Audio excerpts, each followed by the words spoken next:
In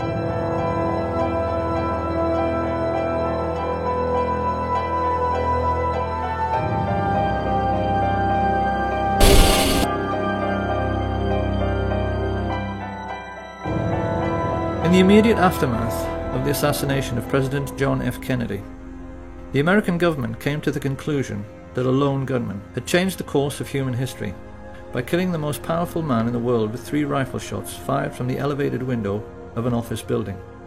And for half a century, they have stuck rigidly to this fabrication, while critics, scientists, playwrights and poets have produced books and essays and films to prove beyond any shadow of a doubt that this version of our Western history is a physical impossibility.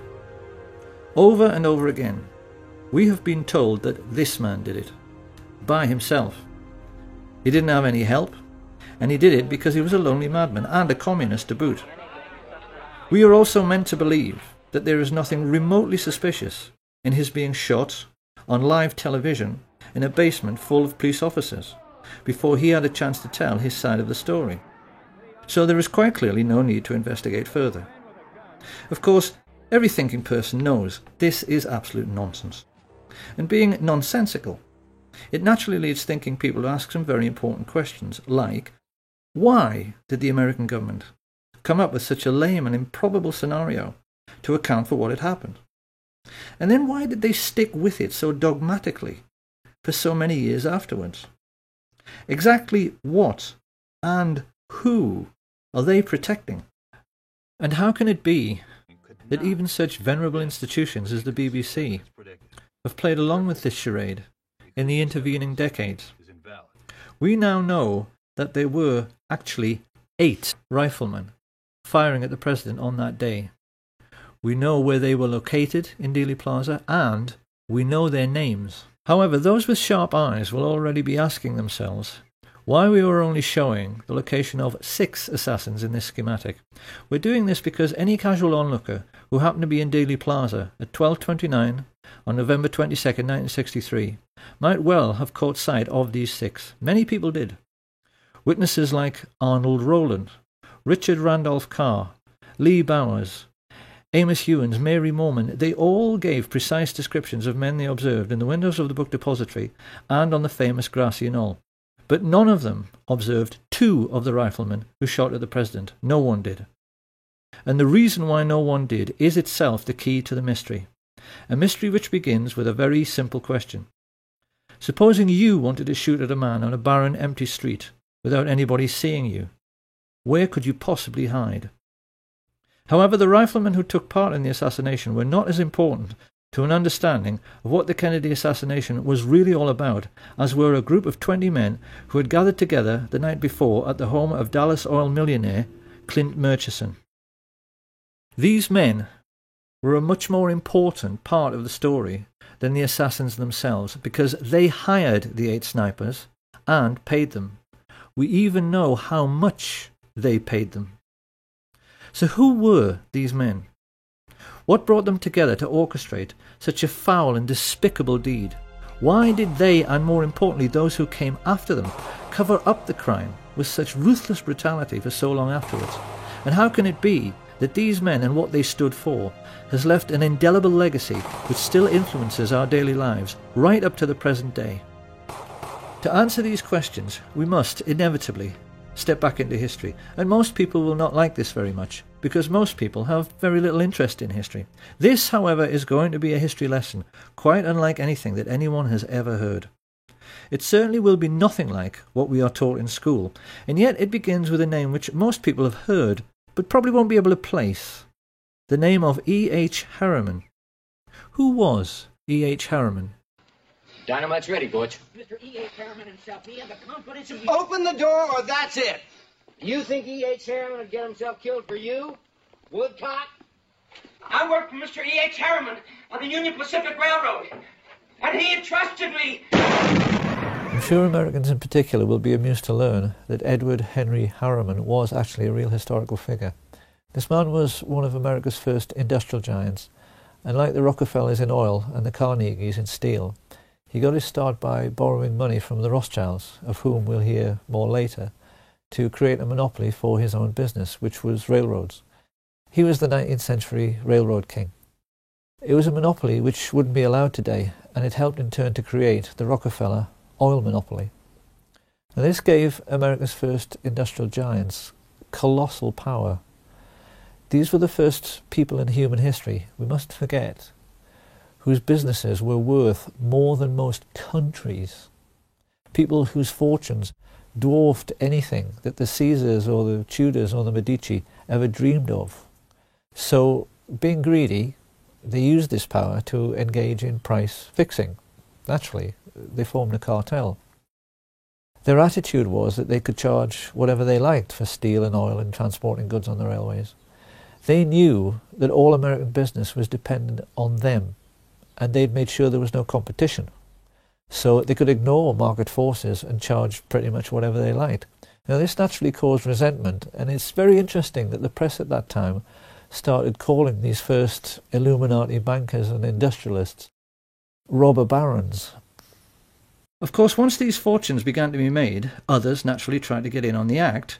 One who succeeded was J.P. Morgan, who became a private banker during this period.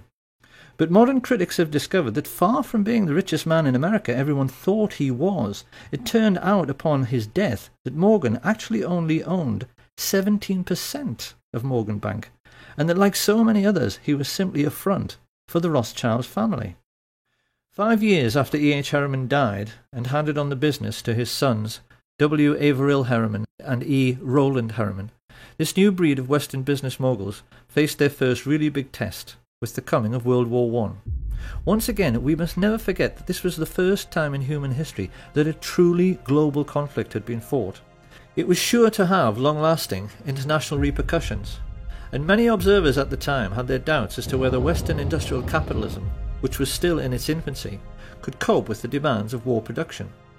In the world economic recession which followed, many feared these fledgling industries might vanish altogether as countries struggled with debt and war reparations. But actually, Western capitalism emerged from World War I in a far stronger state than it was in at the beginning. So how could this be? The First World War taught the new class of international bankers and industrialists a very simple lesson. War is good for business. Take, for instance, Remington. We tend to associate their name with typewriters, but actually they made most of the rifles and handguns used during the Great War, and made a colossal fortune in the process. The banks, in their turn, lapped this up because it meant that defence contractors were having no trouble repaying the huge loans they had outstanding, and, best of all, the world's richest nations had had to borrow huge sums from the merchant bankers in the first place to finance the war, the Americans and the British just as much as the Germans. And they would now be repaying these loans to the banks for decades to come at a steep rate of interest. For international merchant bankers, the Rothschilds in particular, the First World War had been a gift from heaven.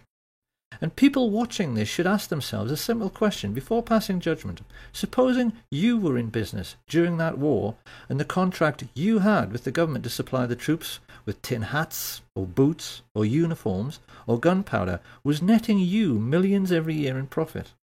And then one day the war ended, and your money stopped completely. What do you think your attitude to war might be? That war was good for business was not the only lesson the ruling classes learned during this period. The Russian Revolution of 1917 terrified rich people all over the world.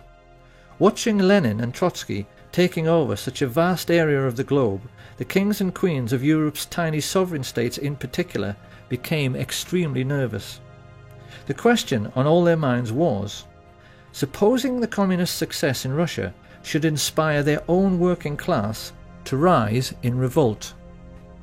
Many of the crowned heads of Europe, like England's George V, had been related to Tsar Nicholas, and the brutal execution of the Tsar and his family, particularly the bayoneting of his young daughters, sent a shockwave through the upper classes of every nation. Did a similar fate lie in store for the royal families of Holland, Sweden, Spain and England? This question was lying heavily on the thoughts of the elite when the First World War ended in 1918, and it had the effect of focusing the minds of the new Illuminati bankers and industrialists on the question of what to do for best with a defeated and dilapidated Germany. The population were poor, penniless and worn out, yet the German economy still contained some of the most sophisticated and expensive industrial stock on the planet. The Illuminati sensed an opportunity. Supposing, as the world's first international businessmen, they could get their hands on Germany's steel mills, her coal mines, her factories, ports, and her shipbuilding industry.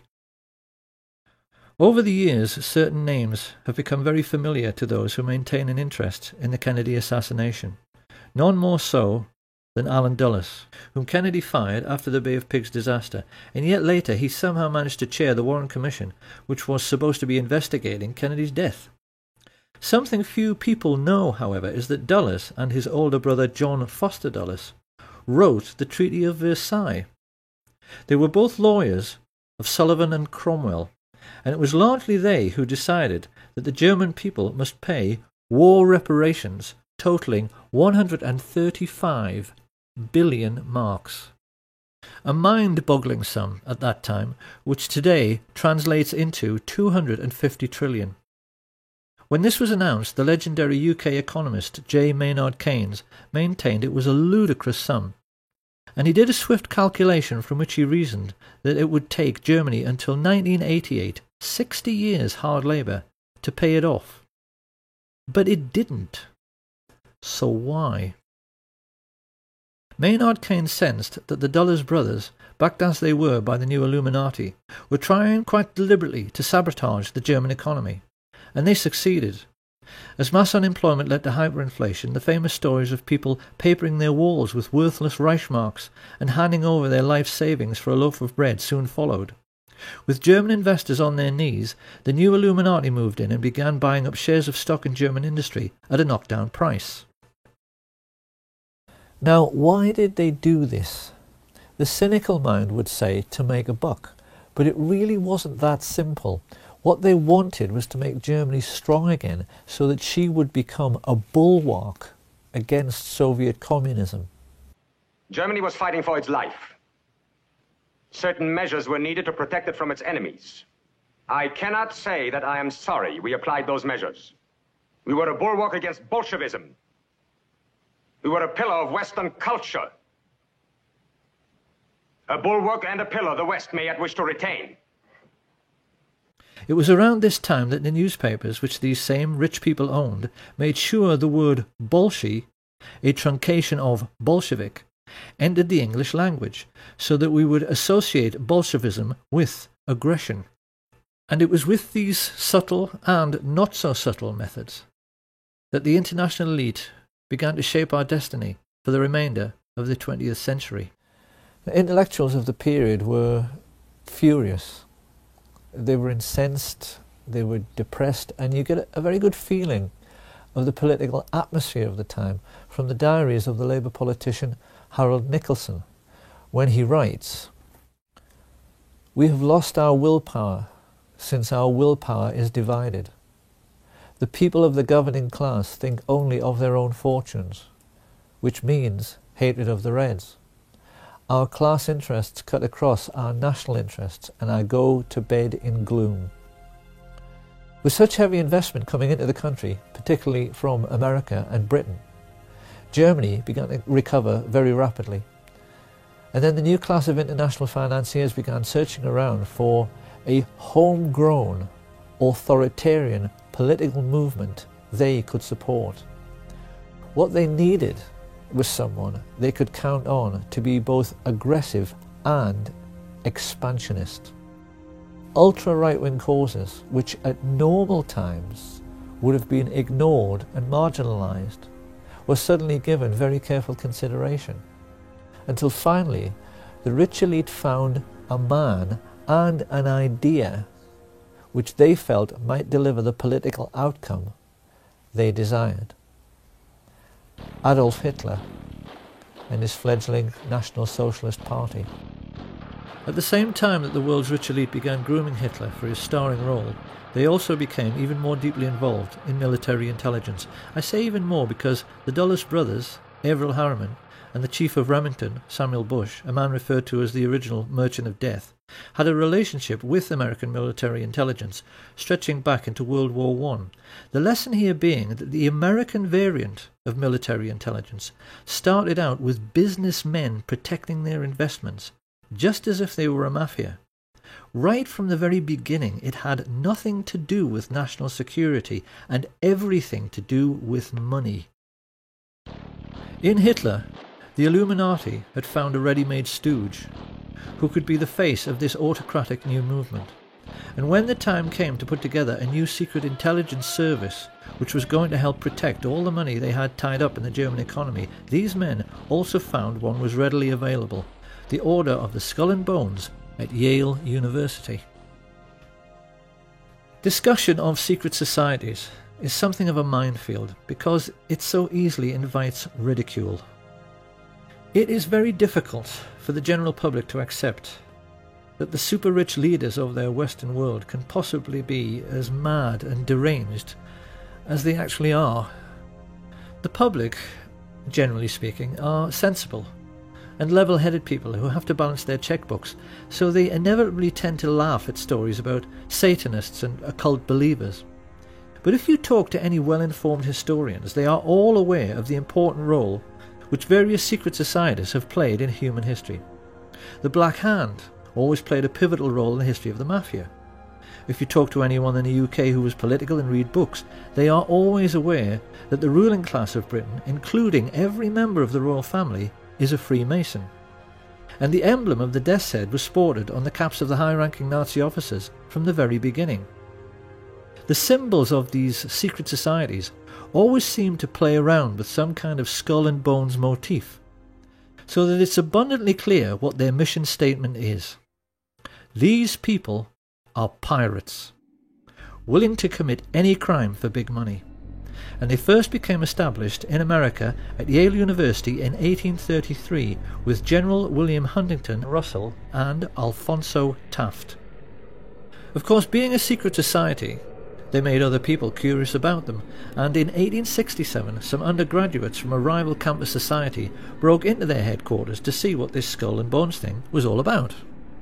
They reported that inside there were lots of lamps and candles, many dilapidated human skulls lying next to a fool's cap and bells, and it was morbidly dark because the walls were covered in black velvet.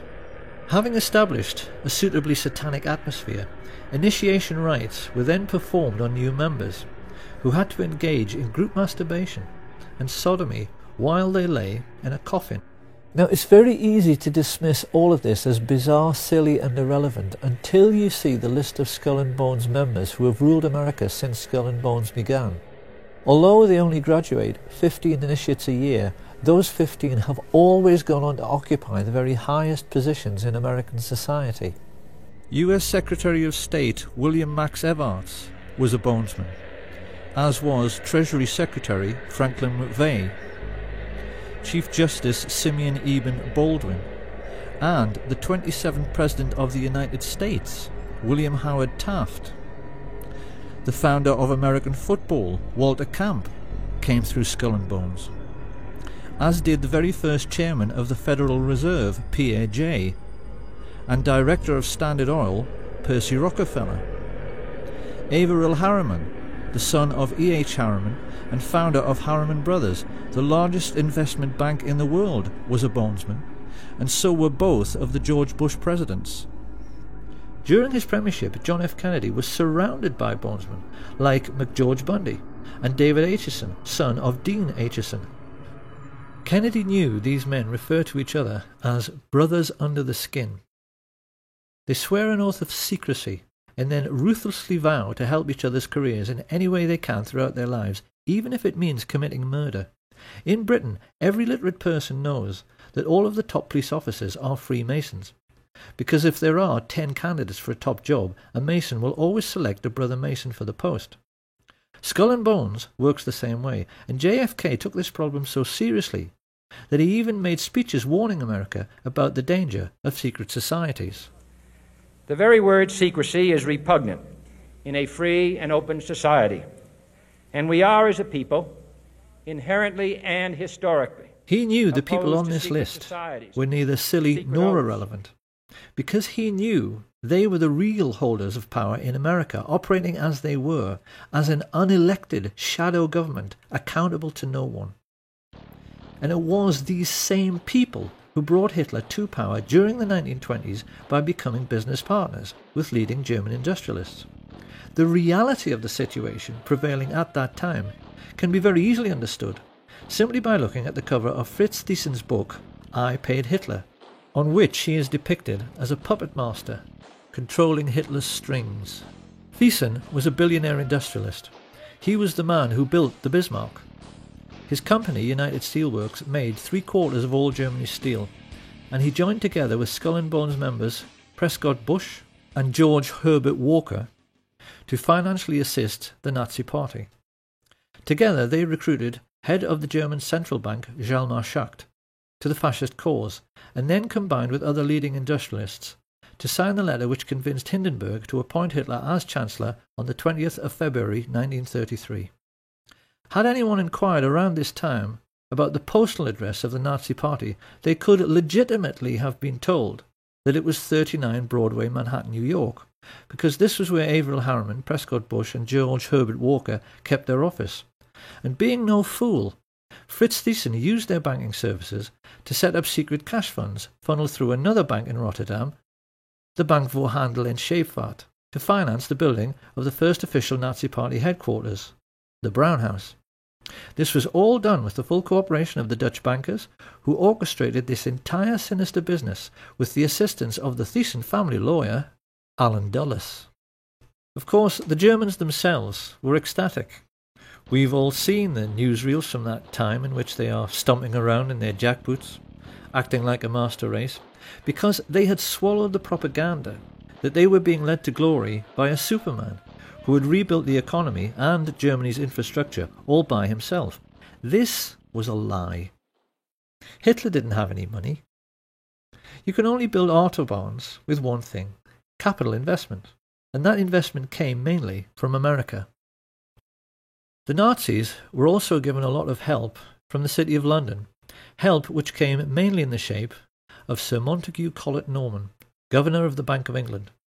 Norman was connected to Bush and Walker through the merger of Harriman's with the Brown brothers, who traded in London as Brown Shipley, hence Brown Brothers Harriman. The people behind this multinational investment bank had a long-standing racial tradition.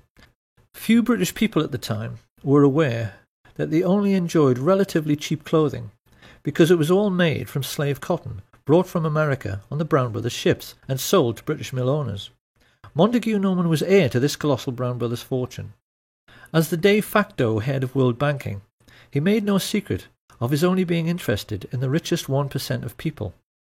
And even as the newspapers began to fill with stories of Nazi concentration camps, he still declared himself to be Hitler's most avid supporter.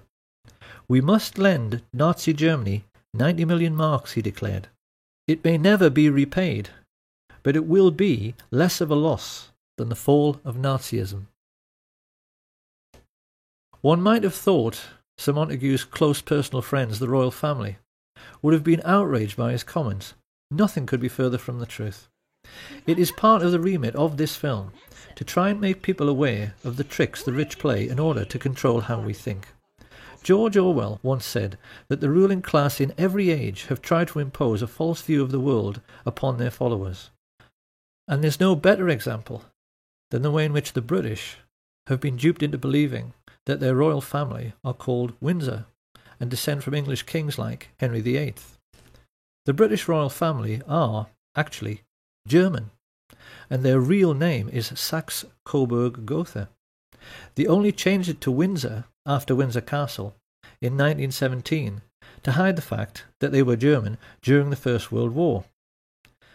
Prince Harry, in honour of his German roots, has been known to dress as a Nazi on several occasions.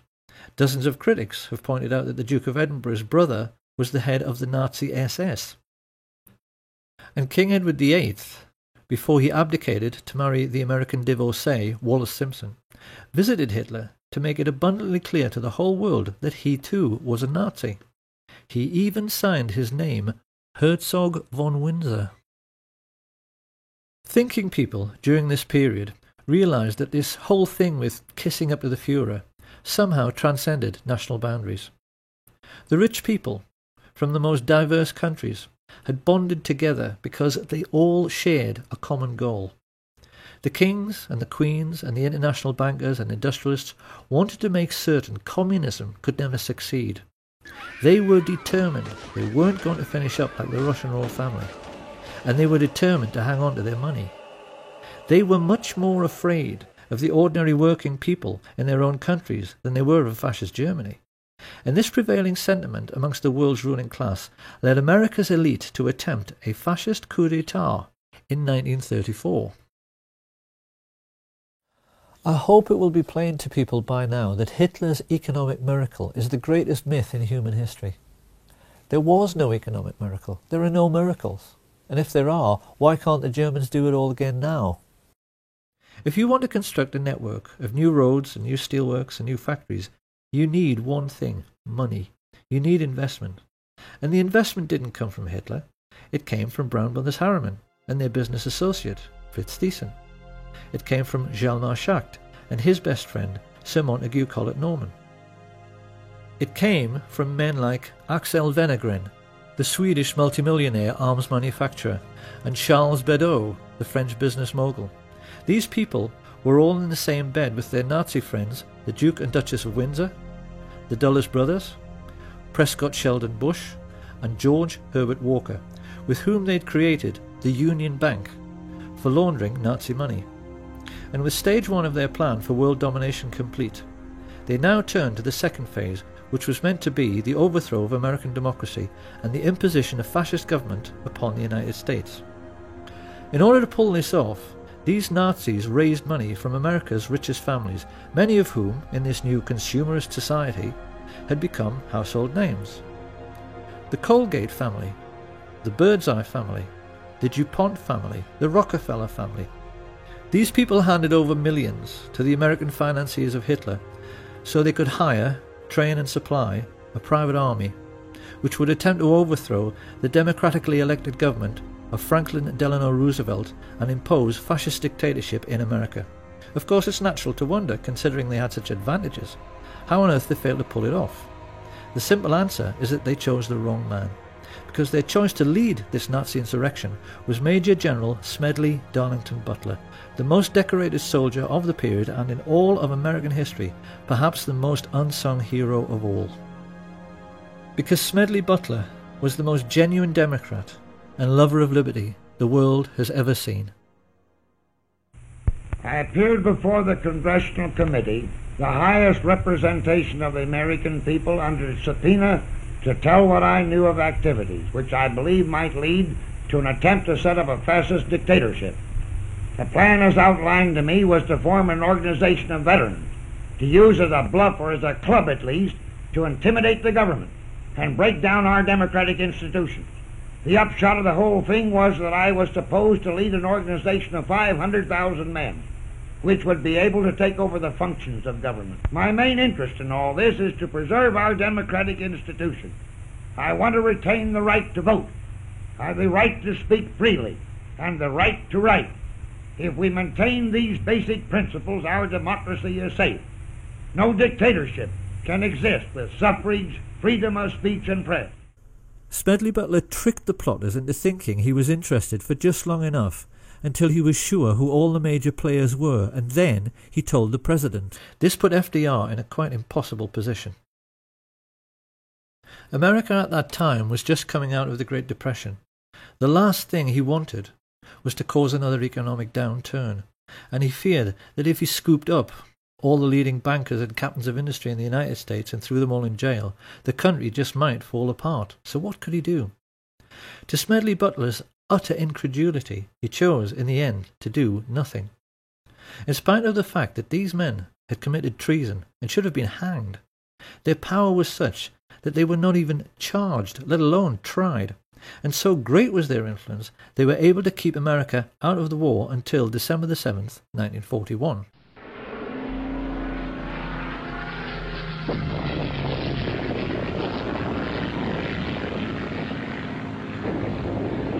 With the Japanese attack on Pearl Harbor, Roosevelt finally realized he had to do something. His response was the Trading with the Enemy Act, which allowed him to seize assets like the Union Bank, through which Bush, Walker and Harriman had been financing Thiessen. Roosevelt didn't realize, however, that it was already a case of too little, too late, because without his knowledge, American business moguls had been tumbling over one another for 2 years in their efforts to assist and do business with the Hitler regime. Typical of this American spirit of enterprise was Sosthenes Benn, the president of AT&T, who flew immediately to Berlin when war was declared to put in Hitler's phone lines. He gave the Nazis the most high-tech, state-of-the-art telecommunications system in the world at that time, so that Hitler could rule the European mainland with the maximum efficiency. Rich men have been hiring thugs to do their dirty work, especially to frighten people, since human civilization began. What people have to try to appreciate is that Nazism, in reality, was simply the first time in human history that the rich had enough wealth to hire an entire country of thugs to do their dirty work.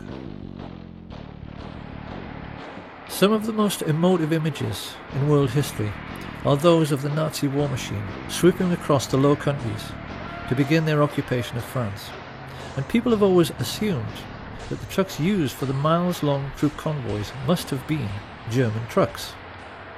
But if anyone at that time had taken the trouble to lift up the cowling and look at the engine, they would have found these were actually Ford trucks, which had been built with personal permission from Henry Ford, who was sitting in his office 4,000 miles away in Dearborn, Michigan, a service for which he was given the Grand Cross of the Eagle, the highest honour the Nazis ever bestowed on a civilian. Ford sued the U.S. Army, the U.S. government in the 50s because during the war the U.S. Air Force bombed their tank-making facilities in Germany. And this is true. And what was it, like 52 or something? They sued the U.S. government for destroying their factories. And they won. They won the lawsuit. So I had to write a little song for Henry here.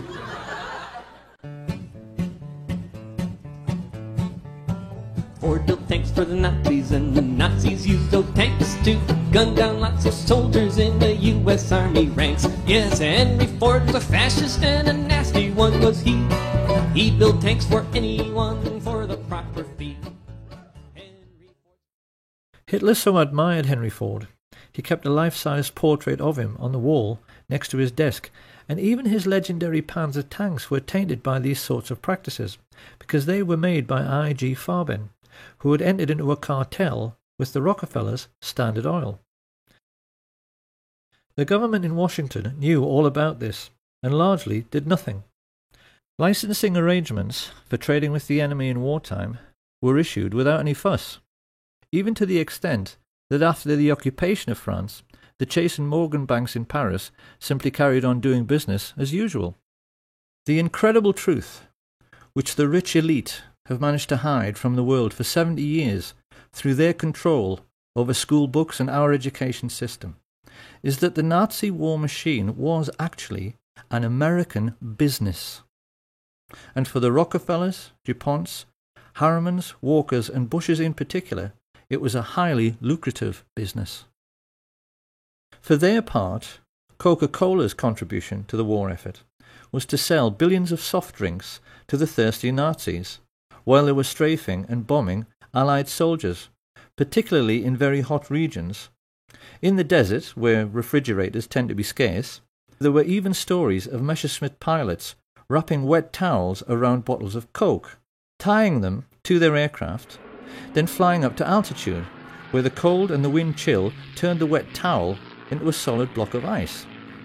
They would then dive down, crack open the towel, and enjoy an ice-cold Coke in the desert. If they had wanted to, the Western multinationals could have grounded the Luftwaffe and stopped the war at any time, because the German aircraft were totally dependent on imported supplies of tetraethyl lead, an additive which prevents knocking in aero engines. But Standard Oil kept the supply of this vital resource going through neutral Switzerland for the entire war. And any Dutch people who might be wondering at this point what kind of percentage the Swiss took from this little arrangement, they need to be aware that thanks to Prince Bernhard von Lippi of the Netherlands, the father of the recently retired Queen Beatrix and prominent member of the Nazi Party, Royal Dutch Shell gave Hitler millions of tons of crude oil for nothing. The Dutch royal family actually fueled the invasion force which annexed Holland and were instrumental in helping the Nazis to rape their own country. But most shocking of all is the truth of what really happened in the little Polish town of Oświęcim. This sleepy little hamlet just happened to be in an extremely mineral-rich region, particularly for coal, which Western industrialists had wanted to get their hands on for years. With the coming of the Hitler regime and the invasion of Poland, the fascist financiers had the bright idea of turning this conquered region into an investor's paradise by building a Nazi concentration camp near the town and utilising the slave labour available to drastically reduce their own production costs. Few people are aware of the gigantic scale of the Nazi concentration camp network and are blissfully unaware that the real purpose behind their construction was to make a profit for the rich, which is why they stole all the gold watches, gold wedding rings and gold teeth fillings and melted them down into gold ingots. To this day, there are bars of gold lying in the vaults of the Bank of England, which have the Nazi swastika stamped on them. Gold stolen from Jewish corpses. It shouldn't come as any great surprise that George Herbert Walker's family were slave owners on the cotton plantations of 1930s America. Walker was used to organising slave labour. So while his business associate, Averell Harriman, was paying for Hitler's 500,000 SS troops and supplying them all with brand new Thompson submachine guns, because he did, Walker took over the management of this new Polish concentration camp. And when his Nazi friends started complaining that they couldn't pronounce the name Oświęcim any better than I can, they all got together and decided they had better Germanize the name into something which sat more comfortably on Nazi tongues. It was in this way that the world first heard of Auschwitz. Because the truth about Auschwitz and the entire Nazi war machine is that they were essentially no different to McDonald's. They were American business enterprises abroad, businesses which the richest European families invested in, and businesses which, because of slave labour, made obscene profits, which Prescott Sheldon Bush took and placed in a blind trust, which later financed a Bush political dynasty which produced two presidents of the United States, his son, George Herbert Walker Bush, and his grandson, George Walker Bush. This picture of the railway leading into Auschwitz has, since World War II, become the iconic image of the Holocaust. To us it now represents something like the gate to hell. But how differently, one wonders, would we have looked at this image all of our lives if we had always known that this railway line was an American railway line laid by the Harriman brothers on behalf of Uncle Sam. The Standard Oil IG Farben cartel even made the Zyklon B gas for the Jewish Holocaust. Now anyone who at this point is thinking that all this simply cannot be true, because if it was, someone would have sued, well, someone did. This information came into the public domain because of a Dutch intelligence agent who was so disgusted when he found all of this out, he leaked it to the press, as a result of which two very senior Jewish gentlemen, Kurt Julius Goldstein and Peter Gingold, filed suit against the American government. Of course, the more discriminating among us will now be asking how it can be that this story went completely unreported in the mainstream media.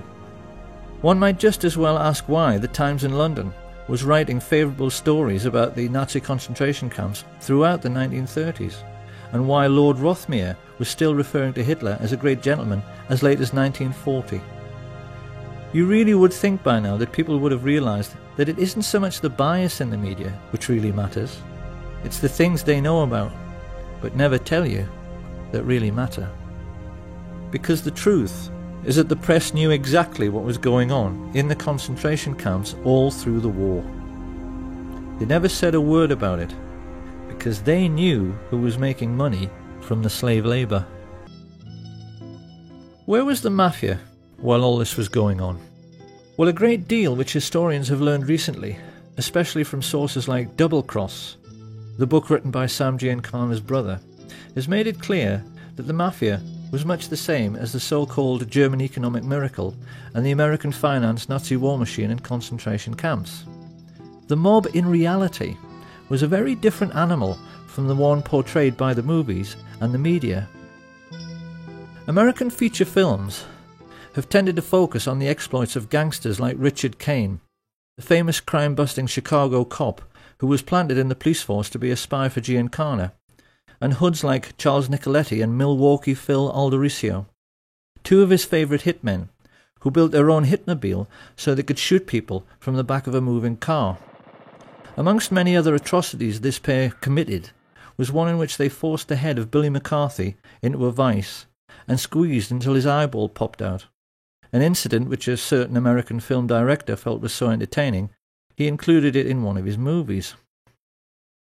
What most people have failed to realise, however, is that in most cases the Mafia chieftains who actually ran organised crime did not approve, generally speaking, of these acts of gross brutality. Not that they gave a damn about morals, but the cleverest amongst them, like Paul the Waiter Rica, realised that sensationalised events like the St. Valentine's Day massacre produced public outrage and a crackdown on their illegal activities. Rica realised that the effectiveness of mobsters like Diamond Joe Esposito came from keeping a low profile. And it was the Mafia bosses who learned this lesson best, Santos Trafficante and Sam Giancana in particular, who in later years became the most successful. Even today, few Americans appreciate the extent to which their country was being controlled by organised crime in the 1930s. The mob were in total control of Hollywood, because all the union labour needed to make films, carpenters, set construction, catering, they were all under the control of the mob. In particular, the control of the Teamsters Union, the drivers and haulage people who made essential deliveries to absolutely everyone, meant that virtually all American business was caught in the web of Mafia racketeering. Studio bosses like Harry Cohn, Louis B. Mayer, and the Warner Brothers knew they had to play along to get anything done at all. The big studio heads, like all rich businessmen, found they were forced to become friends with Mafia dons. And the individual who exploited this situation most effectively was a gangster few people have ever heard of, Murray the Camel Humphreys.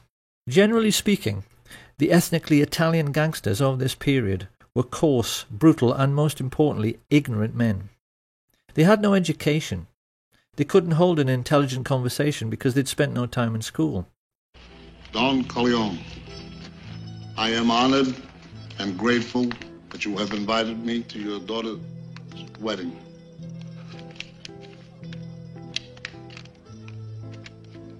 On the day of your daughter's wedding. This made doing business with refined and sophisticated entrepreneurs difficult, not to say embarrassing. And Sam Giancana was quick to spot this.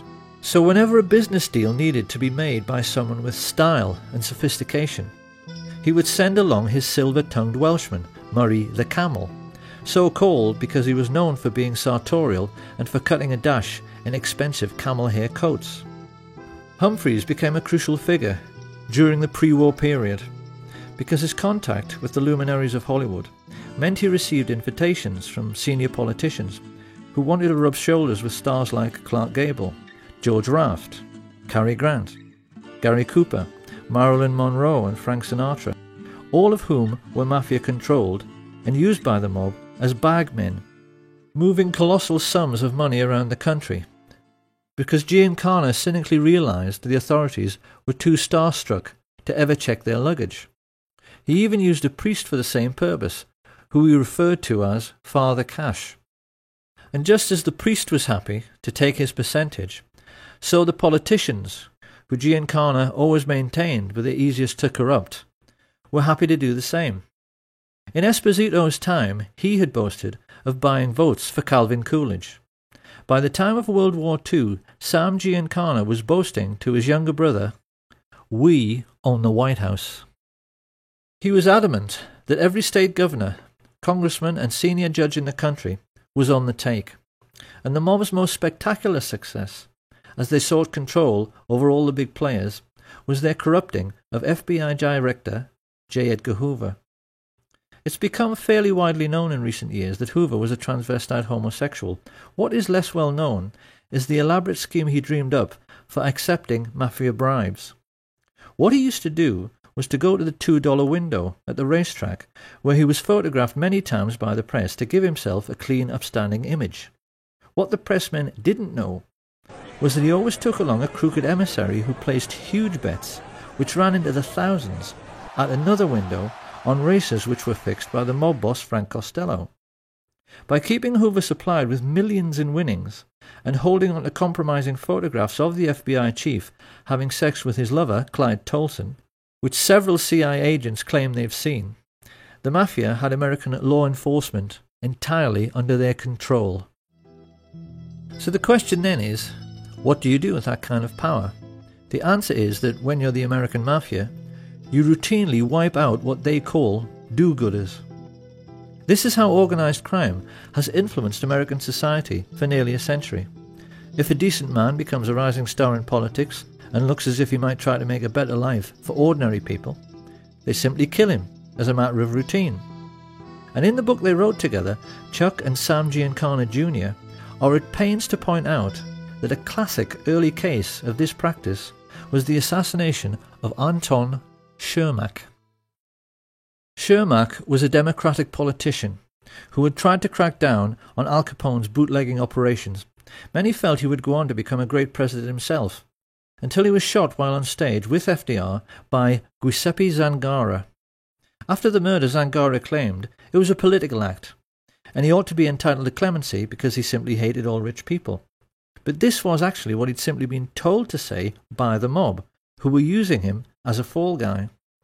When he went to the electric chair, Sam Giancana turned to his brother and expressed his pleasure at how nice and neat the whole affair had been. And he further explained that choosing a patsy to wipe out a politician who was a do-gooder was something the Italian mafia had been doing forever. It was a practice as old as the Sicilian hills, and he was amazed at how the mafia kept getting away with it, because you really would think people would catch on. This was 1935. You have a decent chief executive murdered in broad daylight, shot by a patsy, who was later killed himself by the authorities. Does this sound familiar? However, even in Shermack's time, the mob could not be said to be in complete control of American life, because while they controlled the streets through their influence over politics and the justice system, they were not yet in control of the United States military or its mainstream media. Tragically, this all started to change with a series of events which began with the scuttling of the SS Normandie by a Manhattan-based Nazi agent. This was February the 9th, 1942. And having just joined the war, the United States was trying to keep its allies supplied with vital war material, using convoys which were loaded on the waterfront and sailed almost every day out of New York Harbor. As everyone knows, many fell prey to the wolf packs of German U-boats, and the Normandie had been designed for much greater speed specifically so that she could outrun them. When she fell to sabotage, it was a colossal blow to the Allied war effort, and in response a naval intelligence officer, Anthony Marslow, decided to enlist the help of the New York Mafia because he knew they were in control of all commercial activity on the docks. The subterfuge by foreign intelligence agents ceased, but the price America paid was calamitous, because getting the Mafia's help meant getting permission from the boss of bosses, Lucky Lucanio.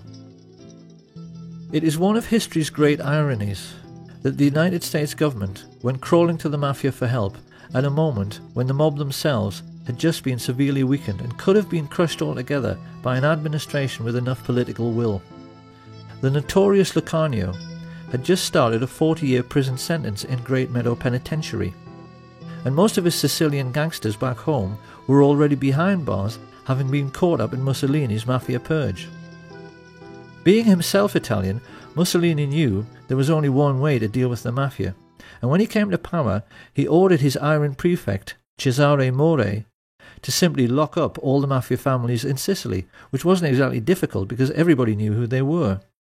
Of course, after the Allied invasion of Sicily, Marsala then compounded his error by choosing Sicilian Americans like New York Mayor Charles Paletti and OSS officer Joseph Russo, whose father was born in Corleone, to head AMGOT, the Allied military government, whose job it was to restore community cohesion on the island. And of course, their way of doing this was not only to let all the mafiosi out of jail, they even made known mob bosses like Genco Russo and Don Calogero Vizzini into the heads of local government and gave them full civilian and military power over the island. So this was the accident of history through which the mafia began its relationship with American military intelligence. It was a catastrophe for Italy, which has been ruled over by organised crime ever since. It was a catastrophe for Sicily, which suffered a brutal murder every 3 days in the post-war period, and it was a catastrophe for America, which saw many once vibrant communities, particularly in New Jersey, have the heart ripped out of them by mafia extortion and drug dealing. Lucky Luciano was deported after being released from jail, and having found a kindred spirit in another secret organisation, the newly created Central Intelligence Agency, he was then able to combine the activities of organised crime, particularly international drug running, with smuggling of American-made weapons. This unholy alliance gave the world its first ever pirates who flew aeroplanes. That's what these people became. Pirates with aeroplanes. The CIA became the world's primary import-export of narcotics and used the colossal profits to fuel wars around the world, thereby enabling their friends in the military-industrial complex to sell yet more weapons. Under the disguise of liberal democracy, these men, who had financed Hitler, became the enemies of liberty and democracy on a planet-wide basis. And as if to underline their Nazi credentials, they also hired all of the former German Nazi intelligence officers, like Reinhard Gehlen, who were out of a job at the end of the war, and brought them into the fold at the beginning of the Cold War, even though they were perfectly well aware that these men had committed genocide and should have been prosecuted as war criminals. Their attitude, quite clearly, was that as they had paid for Nazi Germany, they were entitled to pick over its carcass in any way they chose. This was yet another political catastrophe for the United States, because these were the people who put together the notorious Operation Paperclip, which rounded up all of the Nazi rocket scientists, like Werner von Braun, and put them to work for their new American Nazi owners to give them, for the first time in human history, ICBMs with nuclear warheads. They became the first men ever to have the power to destroy the whole world at the touch of a button, and it was clear to many observers at the time that it all rather went to their heads.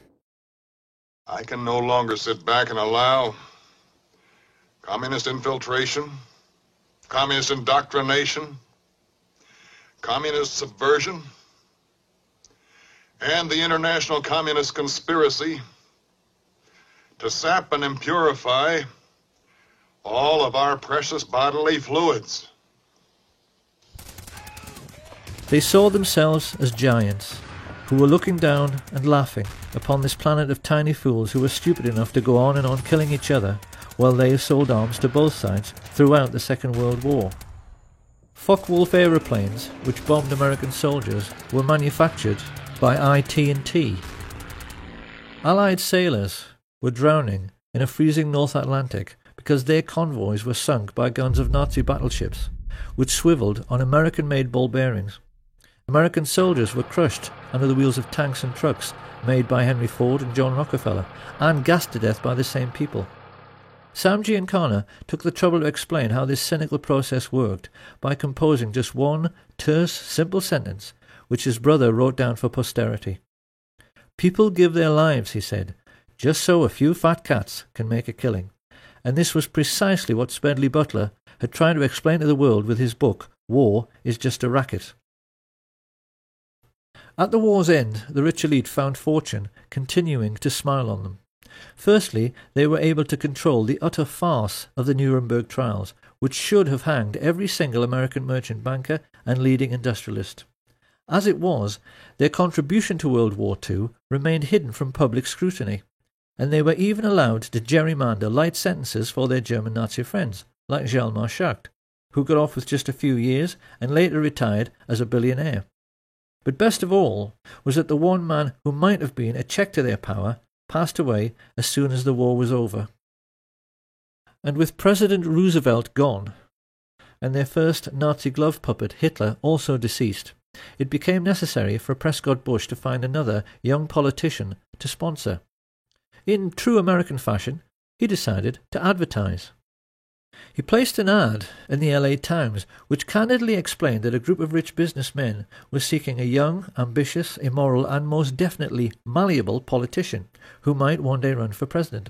The ad was deliberately worded in this cynical way because they knew that only an evil, slimy and completely incorrigible little creep would ever dream of applying for the position. That was what they wanted, and that was what they got, in the shape of a certain Richard Nixon.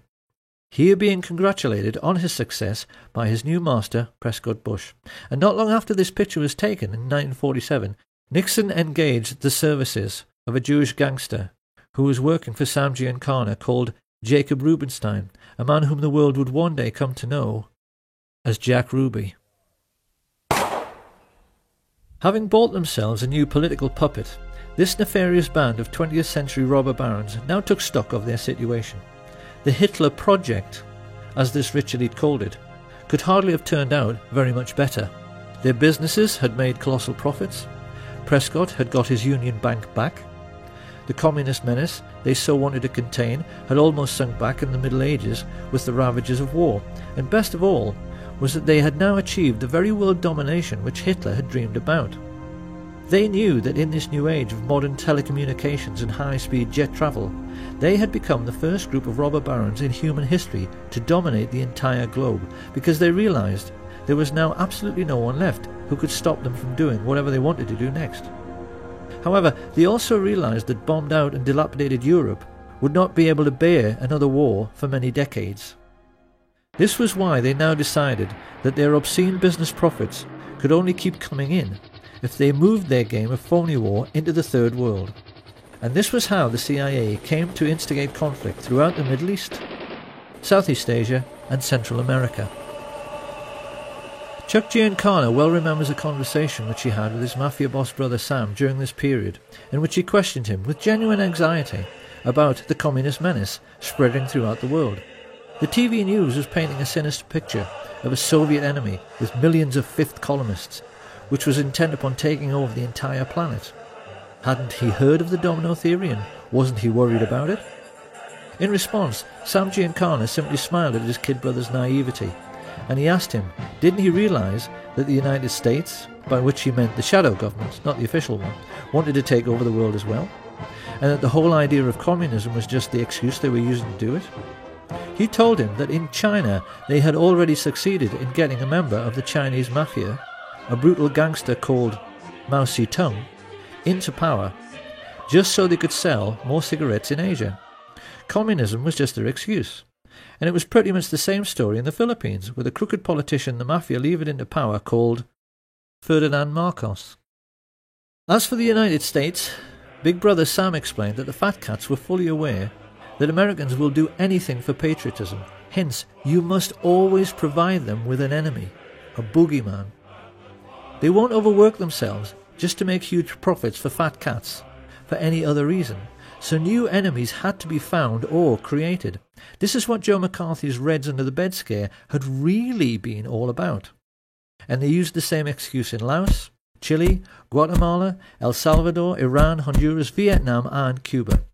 If a small country refused to go along with American business interests, which basically meant with the rights of Western multinationals to pay slave wages to third world peasant farmers growing commodities like tobacco or sugar or fruit, they simply labelled them as communist, assassinated the democratically elected head of state with teams recruited from their secret societies, the Central Intelligence Agency and the Mafia, and put in a man favourable to their interests, as with the Shah in Iran. Simple. And even more to this, Giancana explained to his brother that the political game at home had to be played in the same way as the phony war game abroad. The lesson was that a businessman always protects his interests by playing both sides. Sam Giancana knew that the Second World War had been exactly the same as all the CIA's covert wars during the 1950s. They were conducted in order to make more money for the super-rich. because in every case they were selling weapons and fuel to both sides just as they had the Germans. On the American mainland, this cynical attitude manifested itself in the way the gangsters supported the campaigns of both leading candidates in every political head-to-head, in order to make sure that whoever got elected, he was always their man and on their side. So this was the real political world which the young Senator John F. Kennedy became a part of in 1950s America. It was a world ruled by a super-rich cabal of secret Nazis who had built the fascist war machine and concentration camps purely to protect themselves and their money from socialist Russia. Having avoided prosecution for the greatest crime in human history, they were confident that they could kill anyone and get away with it, particularly if it was someone who might interfere with their power to instigate phony wars in order to make huge fortunes by lending money and selling weapons to both sides. The war in which he himself had bravely fought was a sham, and even John F. Kennedy did not understand this. Or perhaps we should say that he didn't fully understand what was going on. He and his younger brother Bobby were certainly all too keenly aware of the extent to which their country was in the grip of organised crime, because their own father, the patriarch Joseph P. Kennedy, had made his personal fortune from running illegal liquor during the days of Prohibition, activities which earned him the nickname Bootlegger Joe. Experienced people are aware that the tendency of each new generation to reject the ideas of the previous generation is an abiding characteristic in human affairs, and it is perfectly plain that with Jack and Bobby it had the effect of making both men highly principled.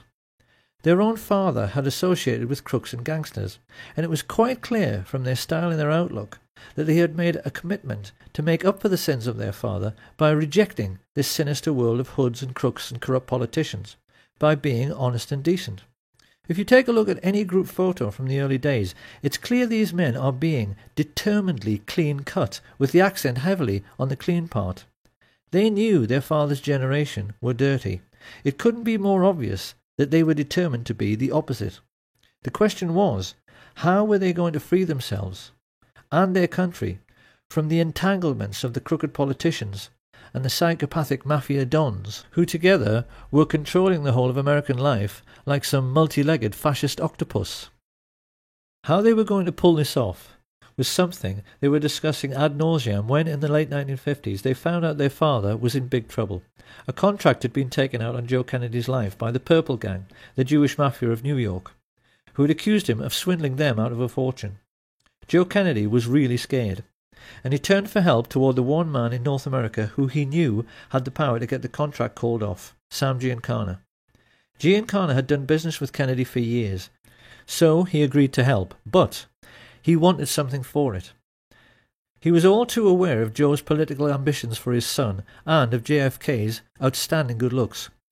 He wanted assurances that if Jack one day made it to the White House, Joe Kennedy would see to it that the heat the two brothers had been trying to turn up on the mafia would be turned down. And, according to Chuck and Sam Giancana Jr., Joseph P. Kennedy, just to save his own skin, agreed. Will you tell us anything about any of your operations, or you just giggle every time I ask you a question? Declined to answer because I honestly believe my answer might tend to incriminate me. I thought only little girls giggled with the Giancana. In this way, a very confused situation was created, because Sam Giancana, the very kind of mob boss whom the Kennedys had been fighting so hard through the McClellan Committee to put in jail, now thought that they should and would be grateful to him. It was this expectation and this misunderstanding which now led Giancana to try to draw the Kennedys more and more into his dark world, something which he appeared to be succeeding with, in the way that first Peter Lawford and then Frank Sinatra established relationships with both men. Lawford married Kennedy's sister. Everyone is voting for Jack. Sinatra was putting together campaigning jingles, and it must have seemed to many insiders at the time that when Sam Giancana went around boasting that, as usual, he had everything under control, and that when Jack got to the White House it was going to be a dream ticket for the Mafia, that it must all be true. His boys appeared to be partying together. And those who were in the know were aware that JFK had at least some sort of relationship with Judith Campbell Exner, Sam Giancana's girlfriend. What we haven't known until now is that JFK was hoodwinking Giancana all along. The role that Judy Campbell played was mostly that of a go-between. What Kennedy was doing through her was giving Giancana FBI reports on mob bosses to make him think that law enforcement were not all that well informed about the Mafia scams and their movements, nor even terribly interested. What Giancana did not know was that the FBI reports he was receiving were carefully selected and most definitely incomplete. Kennedy was not helping Giancana. He was not keeping him in the picture. What he was doing was pulling the wool over his eyes. For the first time in his life, Sam Giancana was perplexed, and he became more confused when there was a sudden freezing over of relations. JFK abruptly ended his relationship with Sinatra, and Judy Campbell suddenly found the White House were refusing her calls. Even more to this, Giancana's limitations were shown up in the way he completely failed to comprehend that Kennedy truly was decent and honest. He apparently had many conversations with Murray the Camel Humphreys around this time, in which both were reassuring each other that Kennedy's white knight lifestyle was just a political game to make him look good. Quite clearly, this cynical outlook was the product of living in their dark and corrupt world. They had never known an honest and decent man, because in the Mafia there's no such thing. There is no record of what was said during the 3 meetings which JFK had with Giancana and his father at the Fontainebleau Hotel just prior to the 1960 general election, but it does now seem that in this most titanic battle of wits between the craftiest criminal in America and the most brilliant politician the world had ever seen, Kennedy had won. He had played the Mafia at their own game, and played it better. Why did John F. Kennedy do this? Because he must have known just what a dangerous game he was playing. There certainly appears to be no doubt, now that we ourselves are aware of the all-pervading influence of organised crime in America at that time, that this brave and decent and honest man had realised that he could never get rid of the Mafia and their dirty fascist friends in politics, industry and banking without first enlisting their help. He had to trick them. And with this new understanding, we can now see, for the first time, with the correct perspective, the motives, characters, intrigues and diverse political interests which were gathering against President Kennedy when he took the oath of office. Organised crime were fearful of JFK before he ascended to power, because the shrewdest amongst them were getting a sense that he had outfoxed and outmanoeuvred the all-powerful Mafia bosses. But the big mistake researchers have made in the past has been to not understand that every American oligarch, the big oil men, the captains of industry, the merchant bankers, the intelligence chiefs, were all crooks and gangsters as well. The biggest crook in the land was the head of law enforcement, J. Edgar Hoover. This is what historians have failed to understand until now. When JFK appointed his 32-year-old kid brother to the post of Attorney General, these people collectively froze. It now fully hit home that JFK really was honest and decent. It hit home that he wanted to make his country as honest and decent as he was, and that he actually believed that with the help of his energetic and determined crime-busting brother that he could do it. His attitude, of course, stood in marked contrast to the man whom Kennedy was saddled with as his running mate. Anyone who has any doubts about the moral rectitude of the average American politician of that time has only to look at the career of Lyndon Baines Johnson to see that, generally speaking, they were worse than the Mafia itself. From his involvement with the Box 13 scandal and through all of his dealings with his crooked Texan business associate Billy Sol Estes, LBJ proved again and again that he was every bit as unscrupulous as any mob boss and willing to do absolutely anything for power. This was a man who'd had his own sister, Josepha, murdered by his personal hitman, a highly intelligent and psychopathic killer named Malcolm Wallace, who later shot dead the golf professional John Douglas Kinzer. When this case came to court, it revealed to the American public how totally corrupt the justice system had become, because LBJ was able to get Wallace off with a 5-year suspended sentence Found guilty of murder one, he walked free that very day. This was the sort of corruption which was running rife through the American political system when Fidel Castro overthrew the right-wing government of Fulgencio Batista in 1959. Few people are aware that by this advanced stage in their relationship, the CIA and the Mafia were together employing the Giancana tactic of supporting both sides in a war. For many years beforehand, they had been supporting Castro, and not just the Batista regime, as many think, by smuggling in both arms and mercenaries to aid the peasant farmers. One of these mercenaries, an Italian-American called Frank Fiorini, later came to play a pivotal role both in the assassination and subsequent cover-up under his assumed name Frank Sturgis. Sturgis and Castro were photographed together many times during the Cuban Revolution. But after Castro enlisted the help of the Russian Soviets, Sturgis turned against him. Like many in the CIA Mafia network, he felt double-crossed when Castro closed the island's casinos and nationalized all Cuban business. He therefore joined forces with men like Bernard Barker, Batista's former secret police chief, and other Cuban expats who had fled en masse to Miami, Florida, and who now sat together on the American mainland as a very disgruntled and highly politicized splinter group. Of course, to the American Nazis who had bankrolled Hitler, this was intolerable. It was a commercial disaster. Coca-Cola had made millions in easy profits using dirt-cheap Cuban sugar grown by dirt-poor Cuban peasants.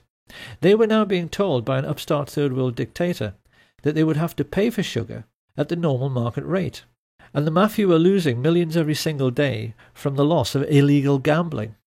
America's Nazi shadow government therefore decided that someone was going to have to mould this loosely knit group of disgruntled anti-Castro Cubans into a crack invasion force to retake the island. Having put their heads together, Dulles and Harriman and Richard Bissell decided this would be an excellent job for Prescott's eldest son, George Herbert Walker Bush, a chance for him to prove himself, along with one of his Texas oil business associates, Jack Alston Crichton. Together these two recruited and trained the Cubans for several terrorist groups known as Operation 40, Alpha 66, ZR Rifle, and Operation Mongoose. Renegade bands of merciless assassins who would kill Castro and who could later be counted on to eliminate any other third world leaders who dared to interfere with American commercial interests. It was this diverse and unsavoury stream of political intrigue which produced President Kennedy's first great political crisis, the Bay of Pigs, in 1962. By this time JFK was well aware that the CIA was something much more like a private firm or a family. He wasn't surprised when they invaded Cuba without his permission, because he knew they were totally out of control. His antipathy led him to cancel the promised air support, and inevitably the invasion failed. The anti-Castro Cubans were mostly captured, and Kennedy then tried to add insult to injury by ordering J. Edgar Hoover's FBI to close down the camps where the Cubans were trained. He even allowed Khrushchev, the Soviet leader, to inspect the camps to see they were closed, so this could never happen again. Having only just escaped with his life at the Bay of Pigs, it was pretty clear that Frank Sturgis was more than a little annoyed. He was scared because Khrushchev says, don't do this or we're going to do that. So he didn't do it, and he deserted the Bay of Pigs. I was involved in the Bay of Pigs. A lot of people, friends of mine, that were killed in the Bay of Pigs. And I resent that.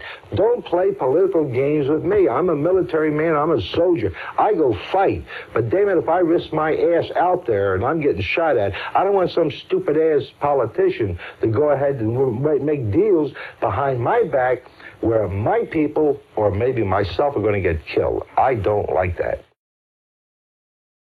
This, then, is how the stage was set for the Kennedy assassination. And when one remembers the colossal number of ruthless and hideously brutal men who had created this situation, it's perhaps a little ironic that a peripheral figure in the cast of characters who actually put the plot together was an attractive young woman. 19-year-old Marita Loren's love affair with Fidel Castro and her subsequent recruitment as a CIA assassin by Frank Sturgis to kill him is a very well-known story because it was made into a feature film. In spite of her failure to kill the Cuban leader, Lorenz continued to associate with the assassination squads trained by the CIA, and it was largely her testimony in the Spotlight magazine trial, after a skillful cross-examination by Mark Lane, which gave us a window through which we can now see who really participated in the Kennedy assassination and who was really behind it all. First of all, after the Bay of Pigs invasion, Kennedy had fired Allen Dulles, Richard Bissell, and General Charles Cable for essentially using the CIA as their personal hitmen, after he found out that Robert Mayhew had sought Sam Giancana's permission to talk to his underboss, John Roselli, about the possibility of a hit on Fidel Castro. Here you have a government agency, funded by the American taxpayer, associating with the very organised crime racketeers JFK was trying to put in jail, for the purpose of carrying out political murders. The president was incensed. Historians have never been surprised that he vowed to smash the CIA into 1,000 pieces. It hardly takes a genius to see why the CIA wanted to kill him. What is more, Jack Alston Crichton and the lifelong friends of Allen Dulles, the Bush family, had just recently purchased exclusive access to 15 million acres of Cuba, almost half the entire island, in order to drill for oil. When he came to power, Castro reduced this to a mere 20,000 acres, a colossal investment which now failed and which led to Crichton's CVOVT Oil Exploration Company being delisted from the stock exchange at a loss of $30 million.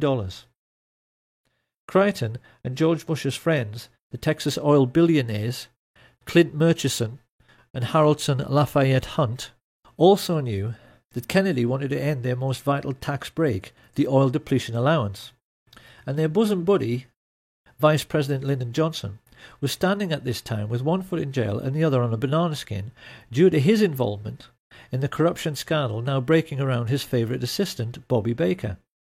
LBJ knew his life was finished if Kennedy lived, and he would become president himself if Kennedy died. So his involvement in the plot is hardly difficult to understand. And even more to this, the heads both of the US military and the military-industrial complex which supplied them, exactly the same Nazis who had supported Hitler in World War II, were fully aware that Kennedy wanted to pull out of Vietnam in a move which would have eventually cost them billions in lost weapons sales. This circle of thugs and pirates was completed by LBJ's next-door neighbour, J. Edgar Hoover, who had himself invested millions in Clint Murchison's oil business, just like his mafia associate, Vito Genovese. Stepping back to look upon this rogues gallery, it really is remarkable how Kennedy had managed to make an enemy out of every single dirty hood, every corrupt politician, and every single Nazi businessman living in the country at that time. It is highly misleading even to see these groups as separate, because the truth is that they were all brutal fascists, who saw nothing wrong in killing to get their own way. The question now was, how were they going to get him? Because we must never forget that generals, admirals, mafia dons, intelligence chiefs, corrupt politicians and oil billionaires are only people. None of them wanted to go to the electric chair for conspiracy to murder the president. They knew that they had to put together a plan which could not fail to both kill Kennedy and then cover up afterwards the fact that they did it. They knew that in men like Frank Sturgis, his Cuban assassination squads, and the mafia hitmen working with the CIA, they had a huge pool of killers to choose from who were ready, able and willing to do the deed. All the same, how could they possibly get to Kennedy? Because they knew that, at least in Washington, all American presidents are extremely well protected by the Secret Service. The most important first step was to engage the age-old mafia tactic of finding a patsy. To this end, they turned to George de Mohrenschildt, a very sophisticated exiled Russian count and CIA agent, who was close friends in the oil business with George Bush and the Texas oil men. They were aware that they needed someone like Giuseppe Zangara, who appeared to be a low-life, discontented misfit. So they chose a low-level CIA operative who had been groomed precisely in order to appear to be a low-life, discontented misfit, enter Lee Harvey Oswald, who was carefully handled by de Mohrenschildt as he was placed like a chess piece in the Texas School Book Depository. With the patsy selected, the combined heads of the American Nazis now sat down together to discuss their problem. How do you kill a man?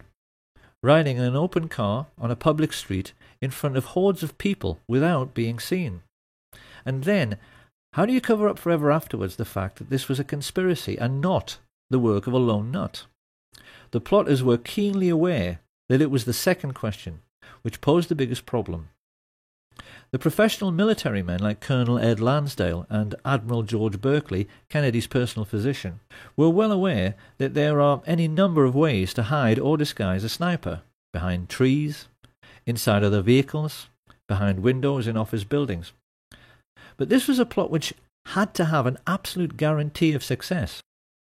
If a squad of riflemen were all to fire at their target at the same time, this would certainly guarantee the man's death. But the subsequent police investigation would instantly realize more than one shooter was involved. A team of gunmen all firing together might actually blow Kennedy's head clean off. A single sniper couldn't do that. So what were they to do? It was during these deliberations that a macabre thought first registered. They would have to control the body after the shooting in order to make sure that all physical evidence available to police forensic scientists conformed to the scenario of a single assassin. And just how in the hell were they going to do that?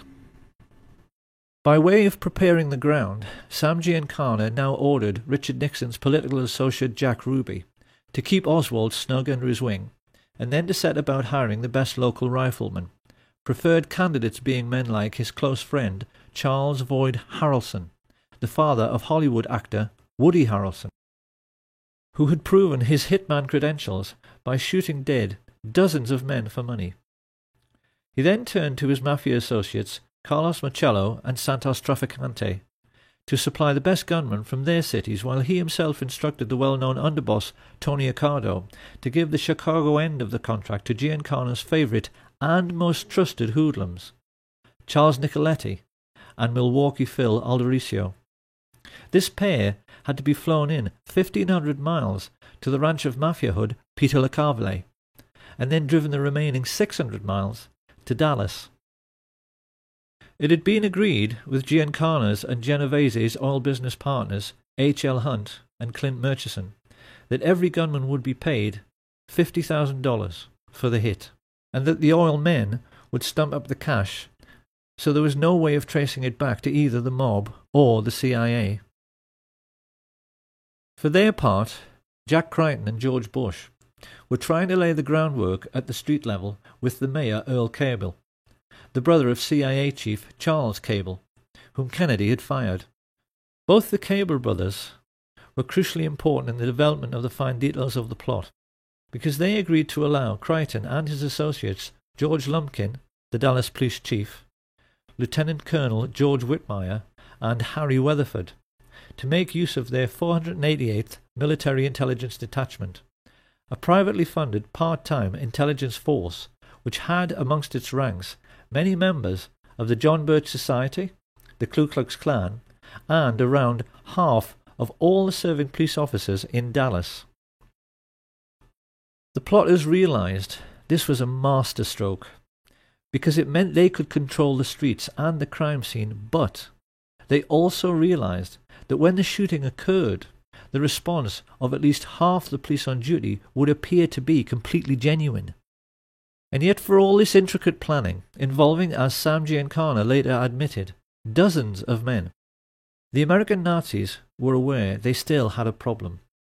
Getting the snipers into position and coordinating their fire by radio was not too difficult. It's something the military do every day. But this problem of blowing the man's head clean off had another side to it. Supposing, as can happen, all the snipers missed. How could they possibly legislate for this contingency? You see, being a professional sniper is a lot like being a professional golfer. Everyone knows that, generally speaking, a golf pro on a par 3 will hit the green. But even the world's best occasionally miss by a wide margin, and the same can happen to any rifleman. We can be quite certain that the guiding brains of the American Nazis, Allen Dulles and David Atlee Phillips, in order to cover this eventuality, must have at least considered having one assassin run up to the limousine to attempt a point-blank range mafia-style shooting should the others miss. But then another problem appeared. Supposing their assassin couldn't run quick enough to jump on a speeding car. Little by little, the realization hit home. The plot could even wind up looking silly and themselves ridiculous. There was only one answer. They would have to control the president's protection, the Secret Service. Marita Lorenz testified under oath that in late November of 1963 she drove from Miami to Dallas, Texas with Frank Sturgis, followed by a backup car which contained a stash of weapons. Travelling along with them were Jerry Patrick Hemming, an American mercenary like Sturgis. Were you ever offered money to assassinate President Kennedy? Directly, on numerous occasions. Two Cuban brothers, Ignacio and Guillermo Novo Sampol, a Cuban pilot called Pedro Diaz-Lanz, and his friend Orlando Bosch. At first Marita assumed this was to be just another arms smuggling engagement, just like many others she'd been on with Sturgis before. However, when they reached their Dallas motel, they were visited by someone Marita had met many times before, CIA agent E. Howard Hunt, who stayed almost an hour and paid Sturgis with cash stuffed in a very large envelope. This was the evening of November 21st, 1963, and Marita began to get worried. She knew that President Kennedy was visiting Dallas the next day. Becoming concerned, she pressed Sturgis as to the real purpose of the visit, and when he told her that for this one time it had to be confidential, she decided she wanted out. Marita had no way of knowing that a great number of other people had made similar journeys that day. CIA pilot Tosh Plumley flew several assassins into Dallas Love Field without even being told who they were. From all over the country, radio operators, riflemen, drivers, false ID suppliers like Chauncey Holt and Bernard Barker, and getaway pilots like David Ferry converged on the city. Whilst at the home of oilman Clint Murchison, a group of his Nazi friends were congregating to celebrate Kennedy's imminent demise. Due to the testimony of LBJ's mistress, Madeline Duncan Brown, the mother of his illegitimate son, we now know that amongst these guests were J. Edgar Hoover and his homosexual lover Clyde Tolson, who stood to lose the millions they'd invested in their host's oil business if Kennedy lived. Hoover also knew Kennedy wanted to replace him as head of the FBI. The two Brown brothers of Brown Brothers Harriman, who along with Cliff Carter, John Connolly, and Senator Joseph Yarborough stood to lose millions from lost defense contracts because they knew JFK wanted to end the Vietnam War. Also present were Joseph Sevilla, head of the Mafia in Dallas, and the mayor of Dallas, Earl Cable, the CIA men who knew the president was serious about smashing the Central Intelligence Agency because he'd already fired Cable's brother, Charles.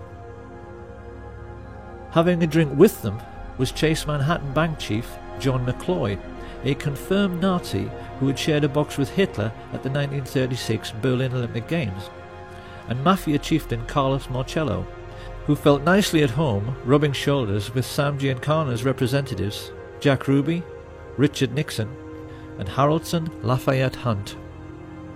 The media were represented by Eamon G. Carter, and the only one who might have felt a little out of place as he awaited his boss was the world-class marksman and serial killer Malcolm Wallace. Late in the evening, Lyndon Baines Johnson finally turned up and briefly went into the party. When he came out to greet Madeline Brown, she said he was euphoric. Let's go back to the night before. When Johnson came out of the meeting, what did he say to you? He was so angry. He had a violent temper when he was upset. Well, let's use the exact words that he said to you. What did he say to you? He grabbed me by the arm and he had this deep voice. And he said, After tomorrow, those SOBs will never embarrass me again. That's no threat. That's a promise. Johnson had clearly been told by the people in that room that everything was ready. The next morning, the President landed at Love Field and was led to his car by Governor John Connolly. As he is driven away, it is immediately apparent that something is wrong. A Secret Service agent, Henry J. Rickber, tries to take up his proper position on the President's limousine, holding on to these handles provided for the purpose, and is ordered to stand down by Emory Roberts. Let's just look at Rickber's reaction again. He is quite clearly disgusted. Why aren't they letting him do his job? And as the car glides into Dallas, we can now see how the removal of his Secret Service protection has opened the President up to a field of fire from almost any direction. It's plain from these pictures that as the motorcade moved on into Dallas, the Secret Service, meant to protect the President, remained crowded together on the vehicle behind. While travelling in the pilot car some 400 yards ahead, 3 men are smiling as they see everything is going to plan. Crichton, Lumpkin and Whitmire have used their influence to remove the military protection which should have been amongst the crowd. And whilst the people lining the parade route are 10 deep in places, Lumpkin has seen to it that the police have let almost no one into the would-be crime scene. Pausing at the corner of Houston and Elm, Lumpkin is seen exchanging reassurances with one of his men. Yes, he tells him, the hit is on. Glancing discreetly upwards, he sees Weatherford and the best Cuban sniper, Eladio del Valle, preparing to fire. The signal is passed to the other snipers to get into position.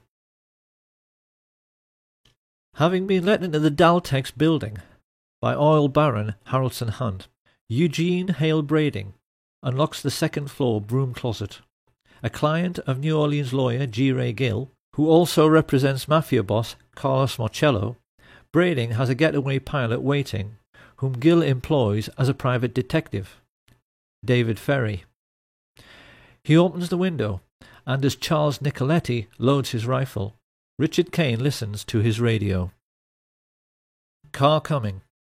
Get ready.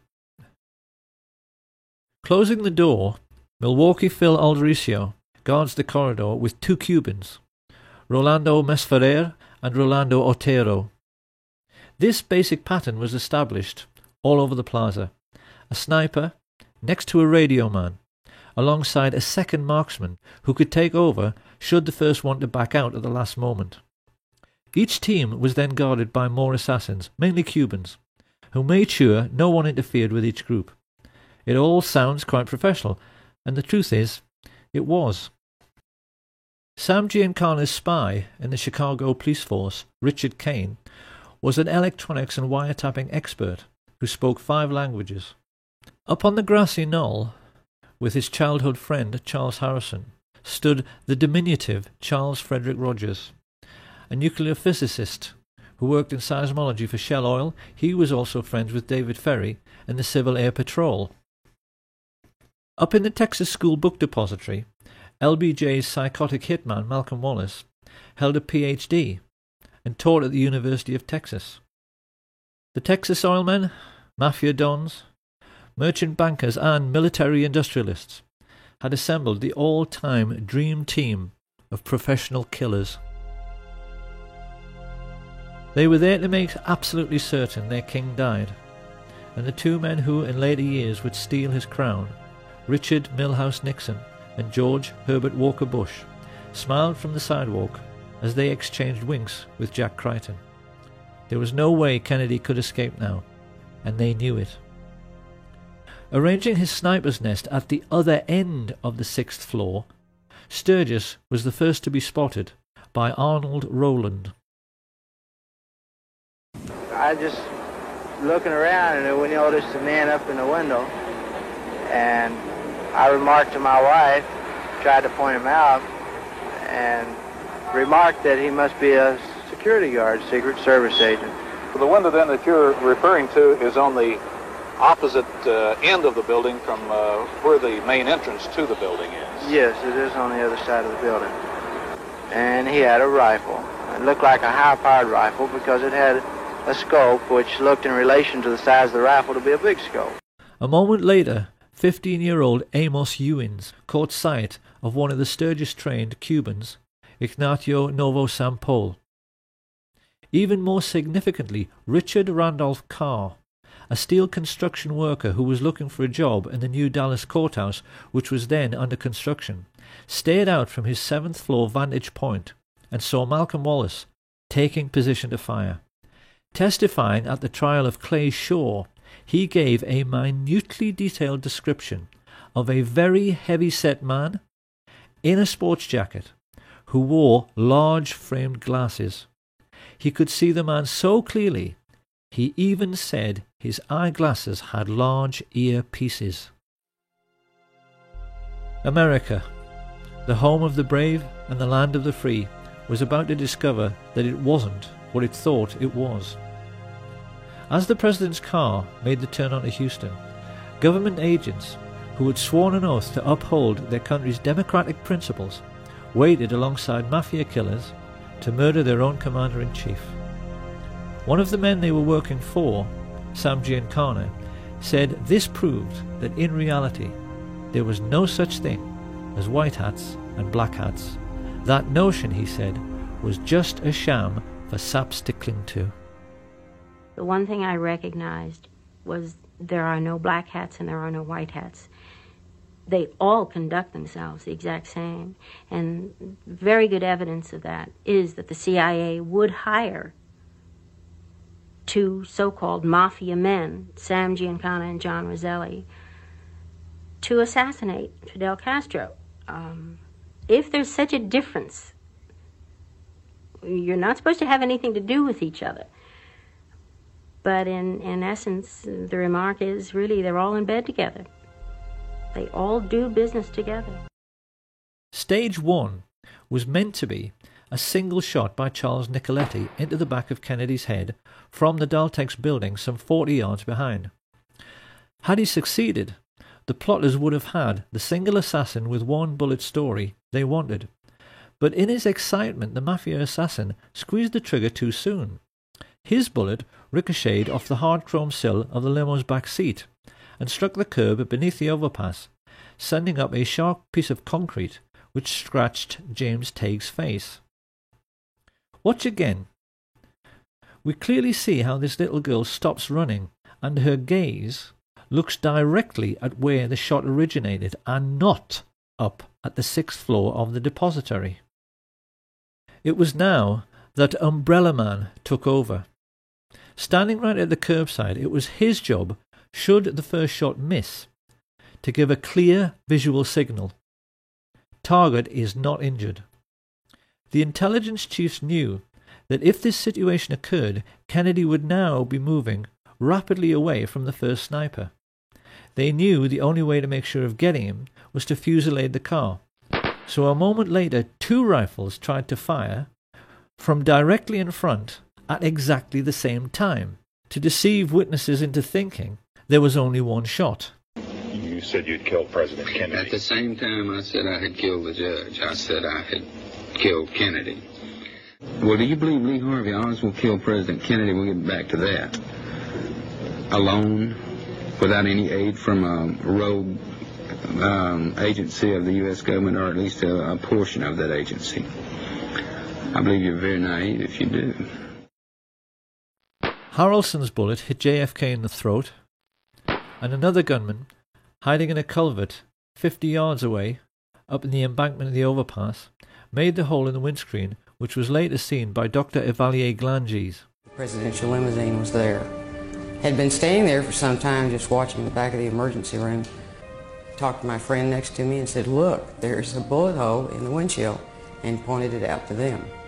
But it was very clear it was a through and through bullet hole through the windshield of the car from the front to the back. As Kennedy emerges from behind the road sign, his distress is clear, while Governor Connolly remains composed. This single frame of the Zapruder film makes nonsense of the single bullet theory, because it's quite clear both men have not been struck at the same time. Kennedy has now passed through 2 layers of fire and has not been hit in the head. To cover this eventuality, the assassins were given a simple instruction: fusillade the car with everything. So that in the next few moments, the 5 remaining riflemen fired, causing the Secret Service agent riding in the front passenger seat, Roy Kellerman, to report a feeling like a jet sonic boom as the hail of bullets whistled into the car. It is now more than 3 seconds after Kennedy is hit in the throat that Frank Sturgis misses his target altogether and blows out 5 inches of Governor Connolly's ribs, compressing his lungs and puffing his cheeks, with a bullet which quite clearly struck at far too steep an angle to come from the other end of the depository. In almost the same instant, Eladio Del Valle hit the governor in the wrist, Weatherford fired into his thigh, and Nicoletti's second shot hit the chrome frame of the window. A moment later, the best marksman, Malcolm Wallace, shot Kennedy in his upper back, the bullet strike witnessed and recorded by all the Secret Service men in the following car. Jackie Kennedy starts looking concerned, and yet even now there are no obvious signs that her husband, held upright by his back brace, has been shot twice. The assassins have so far failed to hit him in the head, and it is now that they play the ace up their sleeve. Here we can finally answer the riddle of where on an empty street you can hide a man with a rifle, and how he can manage to shoot a man speeding past him in a limousine. The answer is that he can't, and that is why the driver, William Greer, looked around twice to see whether Kennedy had been hit in the head, and when he saw he hadn't, as dozens of witnesses, including police officers, confirmed, he stopped the car completely. His orders was to slow down where the rest of the guys... This is Greer, the driver of the presidential limousine. Yeah, presidential limousine. Slow down almost to stop. It is now that most people have been led to believe that Kennedy was shot in the head by Charles Boyd Harrelson, the sniper standing on the grassy knoll. This is not true. Because if we look at the angle of elevation of a shot from that area, it's obvious that a shot originating from above and right would have pushed Kennedy's head down and left, whereas it's quite clear that his head is knocked upwards and to the left by the impact. So where did that bullet come from? Incredibly, the answer has lain hidden in the most well-known and iconic image from the assassination of the motorcycle policeman heaving his bike onto its stand. Look now as we freeze-frame him here. This is the moment when the whole world was looking up the hill toward the man who had fired from the grassy knoll, but that is not where the police officer is looking. He is looking down into the storm drain, because that is where that shot at a stationary car came from. The shot which all of the well-known assassination witnesses described as coming from behind the picket fence missed completely and ripped up the grass at Jean Hill's feet. She did not even notice, but we know this is true because the FBI told her so. So who were the men who fired unseen from the storm drains on Elm Street? One thing we know is that they were very young and had to be brought into the conspiracy because they had to crawl into a filthy, smelly sewer, something which the older, experienced mafia assassins would never have dreamed of doing. They were basically 2 kids, looking for excitement. The first was Curtis Laverne Crayford, also known as Larry Crayford. Formerly CIA, he had worked for Ruby at the Carousel Club, and Ruby had told everyone his name was Lee Harvey Oswald until Lee Harvey Oswald walked in. But while above ground, the world was taking pictures and running and screaming and trying to figure out what had happened, the other young man was stumbling along 400 yards of a reeking, fetid Dallas sewer pipe to emerge from this culvert. And he was not Lee Harvey Oswald, or Roscoe White, or J.D. Tippit, nor even a Cuban or Russian communist. His name was Jack Alan Lawrence. And we know that after stumbling up this bank, he turned up 15 minutes later at the Lincoln Mercury car showroom, where he'd obtained a job with false references, pale, sweating, and, on a hot sunny day in Dallas, covered in mud.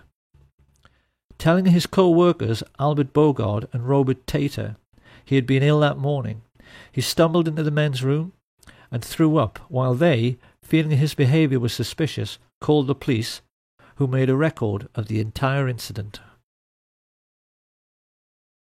Back at the plaza, the guilt of the radio men coordinating the gunfire can be seen from their behaviour. These two, Orlando Bosch and the Umbrella Man, have a seat, while everyone else runs around them.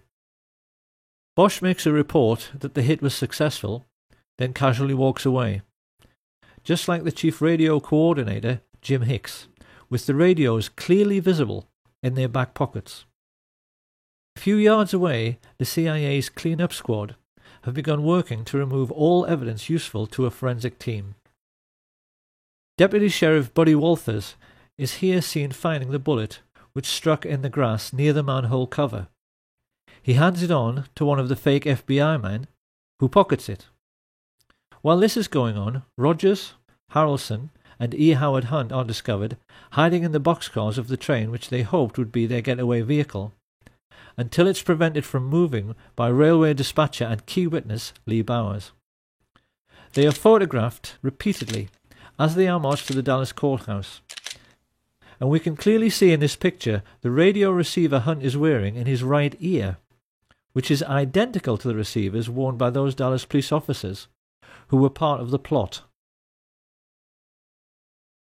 As they walk, they are overseen by Colonel Ed Lansdale, who secures their release and begins to give the press the cover story that this man is the major suspect and that, acting alone, he shot the president from behind. The truth, as we now know, is that 8 separate snipers, firing 16 shots in 4 separate stages, had tried to make certain of killing the president by hitting him in the head and had failed abysmally. The shooting on the day had been nothing to write home about. A third of all the shots had missed the car completely. Had it not been for the ruse of bribing the driver to brake at a point painted on the curbside, which is still visible, so that Jack Lawrence could shoot Kennedy in the head from just 15 feet away, the president might have survived.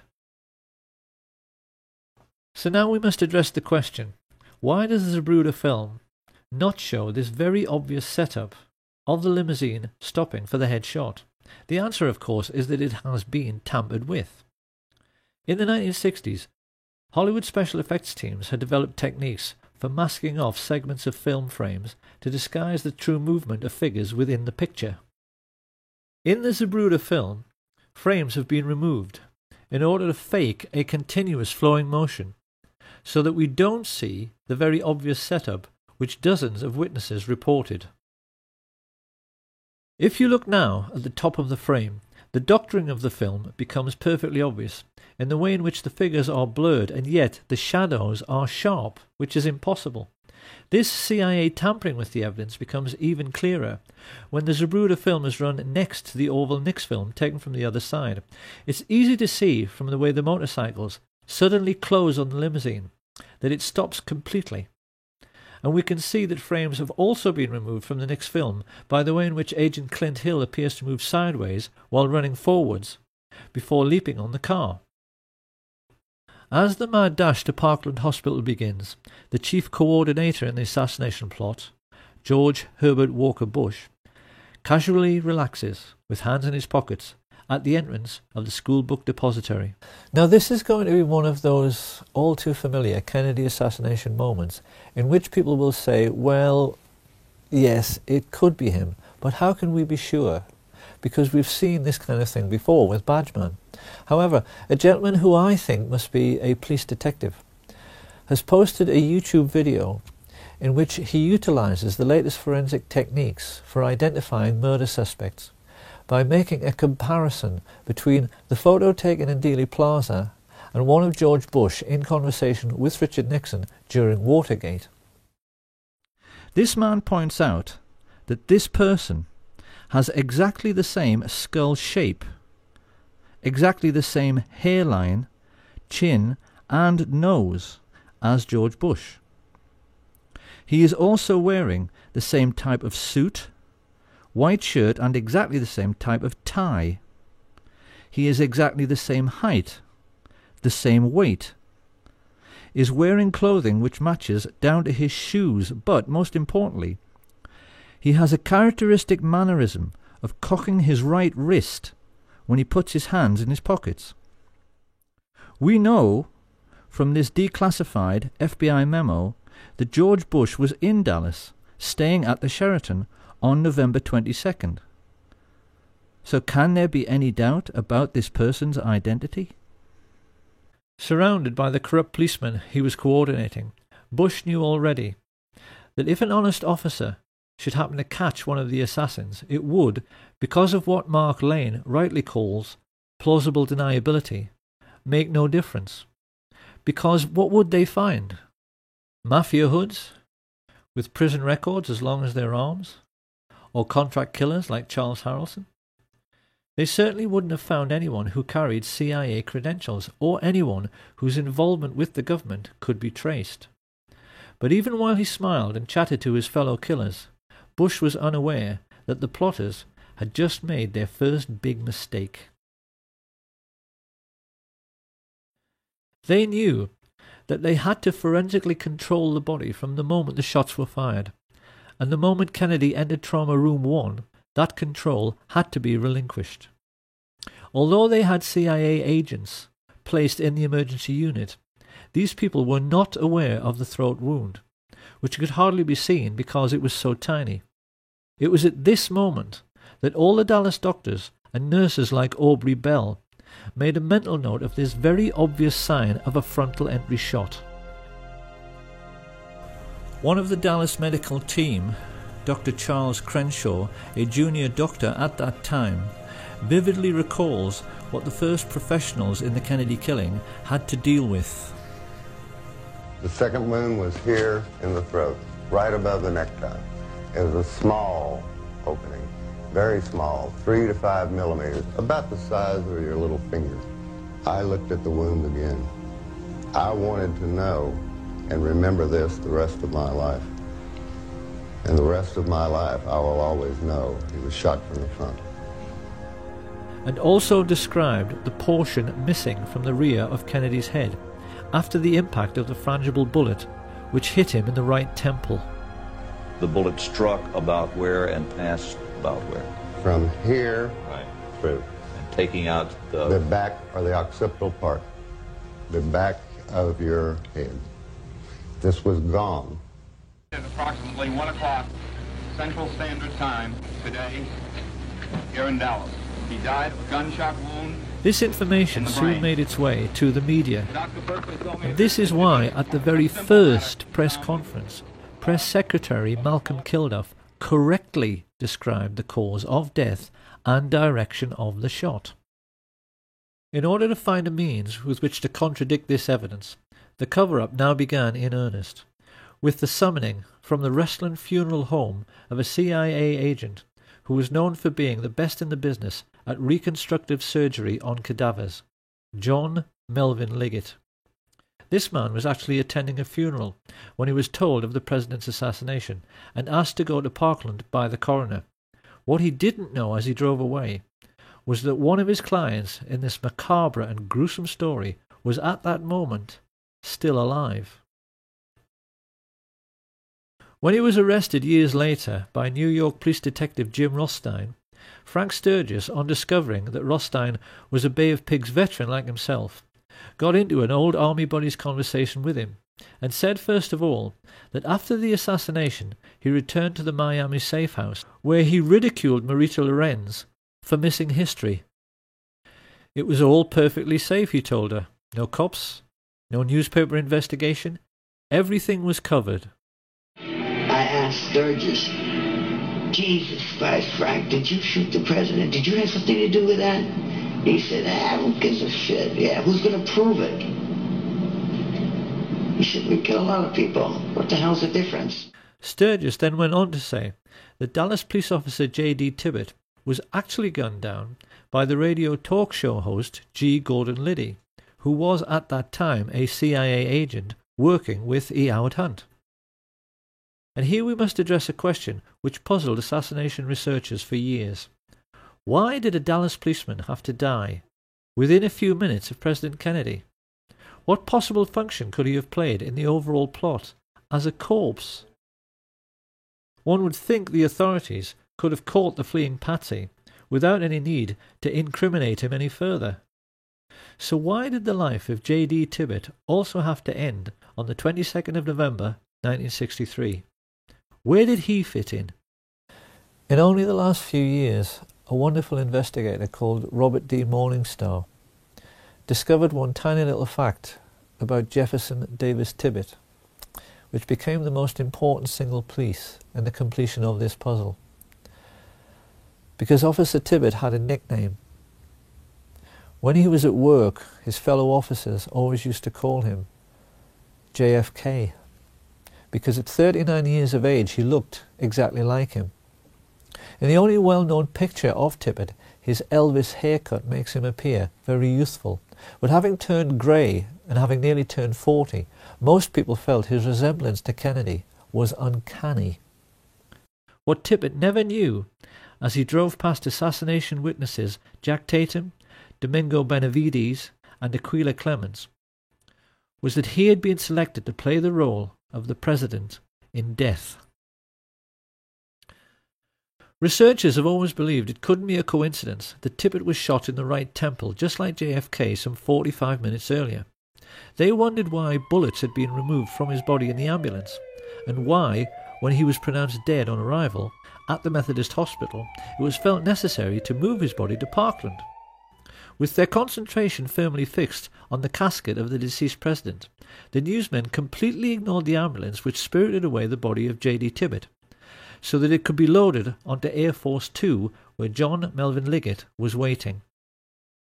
When Kennedy's casket arrived at Love Field a few minutes later, Clint Hill, the agent who jumped on the car, recalled that all the people aboard Air Force 1 were told they had to go forward to witness the swearing-in of Lyndon Baines Johnson.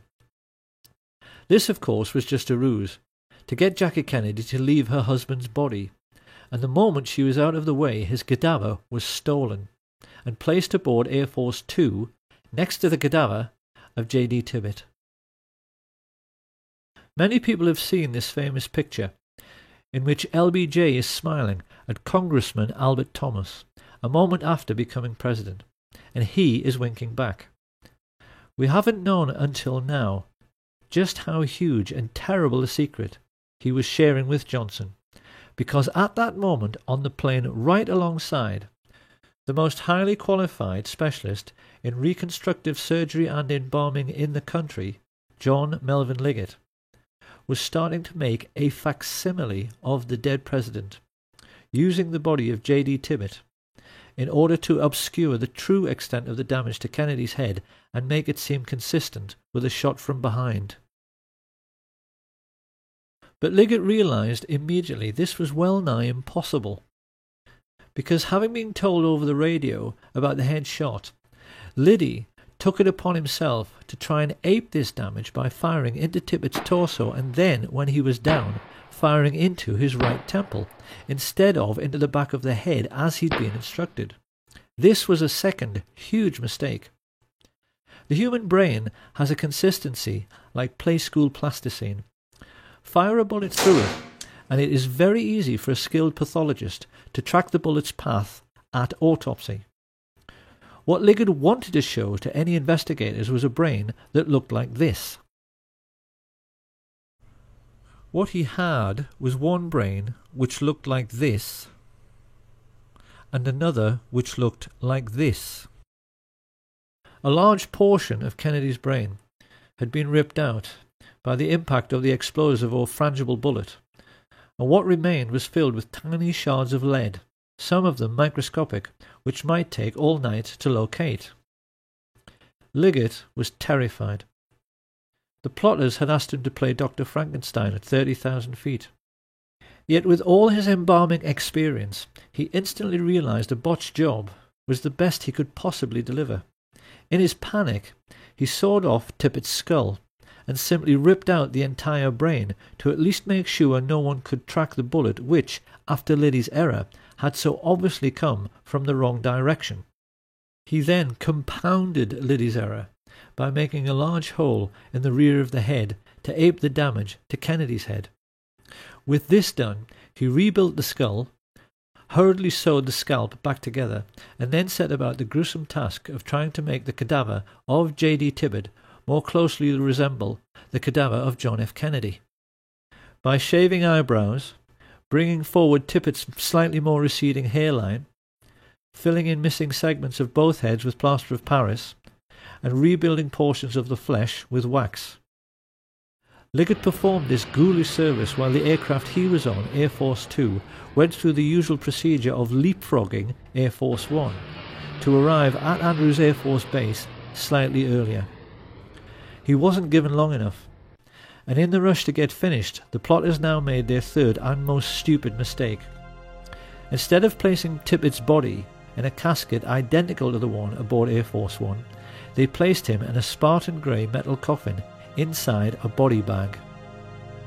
As the TV media showed these distressing pictures to a world reeling in shock, it's hardly surprising that no one ever dreamed this casket could be empty, but it was.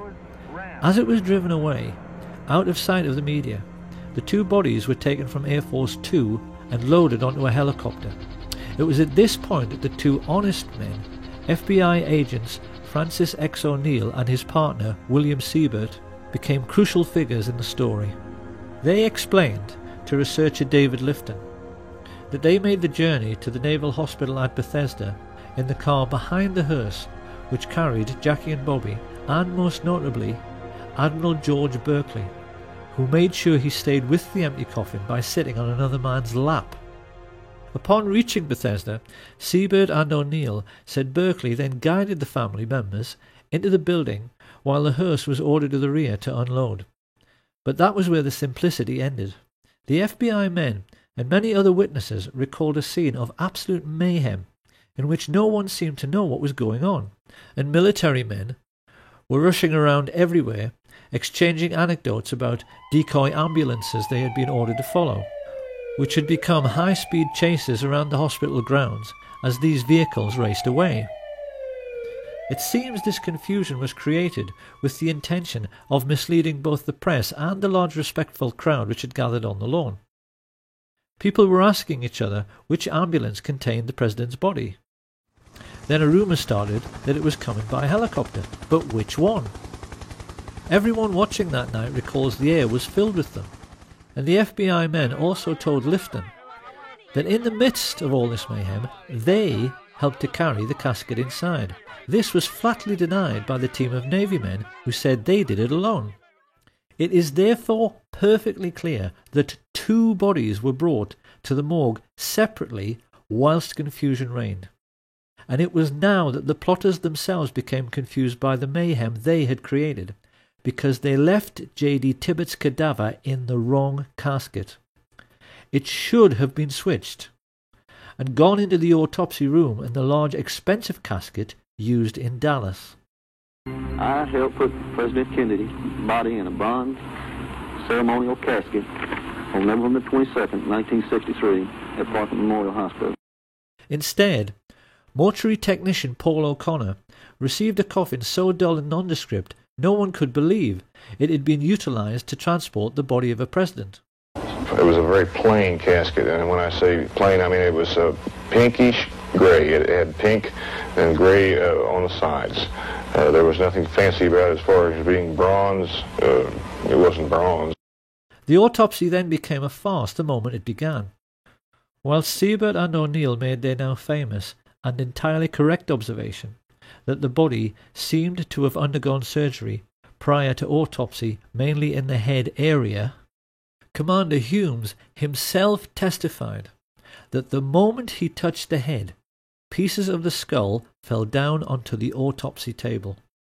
That is not possible unless surgery was done before post-mortem. And that surgery could only have been performed aboard the aircraft because there was no other time to do it. Humes then found that he had to try to work with Admirals Berkeley, Galloway and Kenny actually touching his elbows, and became increasingly confused and embarrassed himself at his utter failure to find any trace of the bullets which killed the President. Of course, this was hardly surprising, considering the President lay dead in an adjoining room, and that Liggett had removed all the bullets from J.D. Tibbett. As the autopsy proceeded, O'Connor revealed that Berkeley interfered constantly in the procedure, steering Humes away from the torso, where he would have found the holes made by Liddy. And while everyone in the room remained aghast and disturbed by the huge hole in the back of the head and absence of any brain matter, two porters O'Connor had never seen before came in pushing a trolley, which had a sheet on it which hid a small lump. They had told people in the corridor it was a dead newborn baby, but it turned out to be a complete brain, which could only have come from a third cadaver.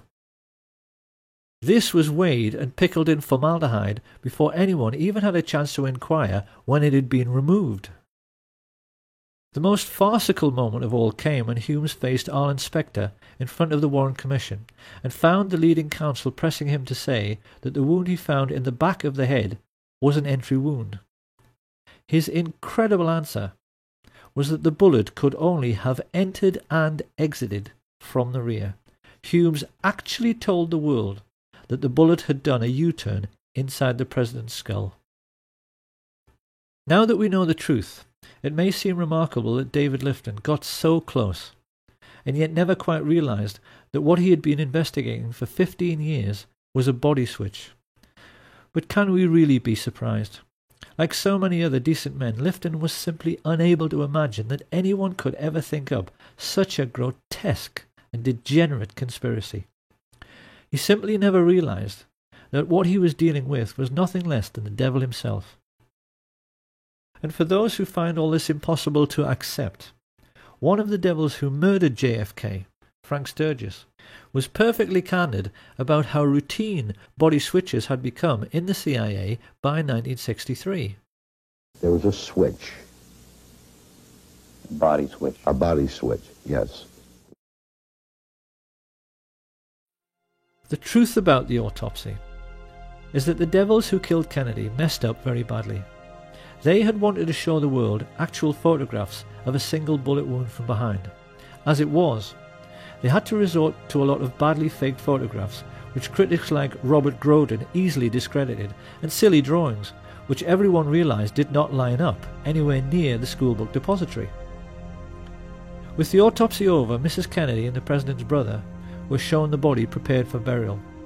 Not surprisingly, they were wholly unconvinced by Liggett's attempts to make a Dallas police officer look like the President of the United States. Witnesses there at the time said Bobby scoffed and said, "It doesn't look anything like him," while Mrs. Kennedy became adamant. "It isn't Jack," she declared. "That looks like something you'd find in Madame Tussauds wax museum." Many people have studied this alleged picture of the President's remains and wondered how it could possibly be John F. Kennedy when the Zapruder film clearly shows this right temple area being blown apart by the impact of the frangible bullet. The simple answer is that this is not JFK. It's the corpse of Officer J.D. Tibbett, surgically altered to look like the President. On arriving home, Liggett was informed the plot was in serious trouble. His wife Lois told how he staggered in the door, unkempt, dishevelled, and quite obviously exhausted, which was very out of character for a man who took pride in always being neat, tidy, and organized. It was about 24 hours before I heard from him. He came home, and he walked in the door, and when I saw him, he physically looked like he had really been through a very traumatic experience. His clothes were disarrayed, and that was so out of character for him. And he said, we're going to get out of town for a while until all of this blows over. And that was a quote, because I thought, well, what blows over? Minutes later, they were speeding down the highway towards Corpus Christi, utterly bewildered as to what on earth was going on. Chain-smoking at the wheel, Liggett was looking increasingly nervous.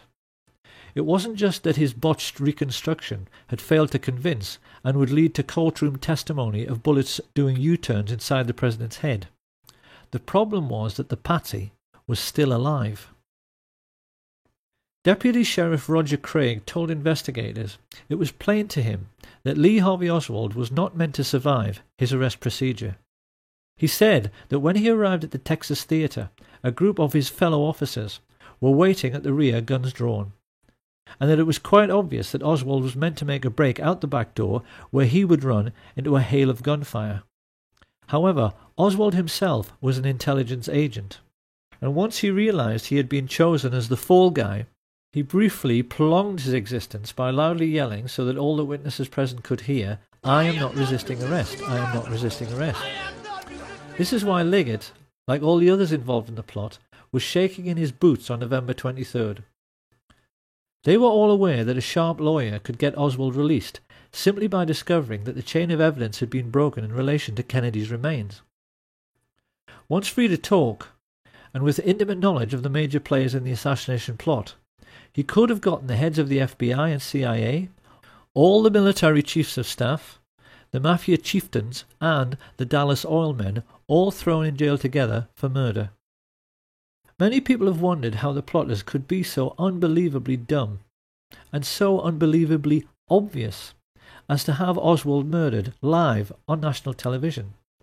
The simple truth was that they had absolutely no choice. Their botched assassination attempt had proved that they were not as smart as they thought they were. The actual shooting had gone very badly. Most of the shots had missed.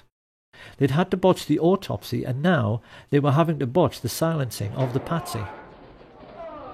Lois Liggett recalled that the moment Ruby fired, the atmosphere in their motel room evaporated.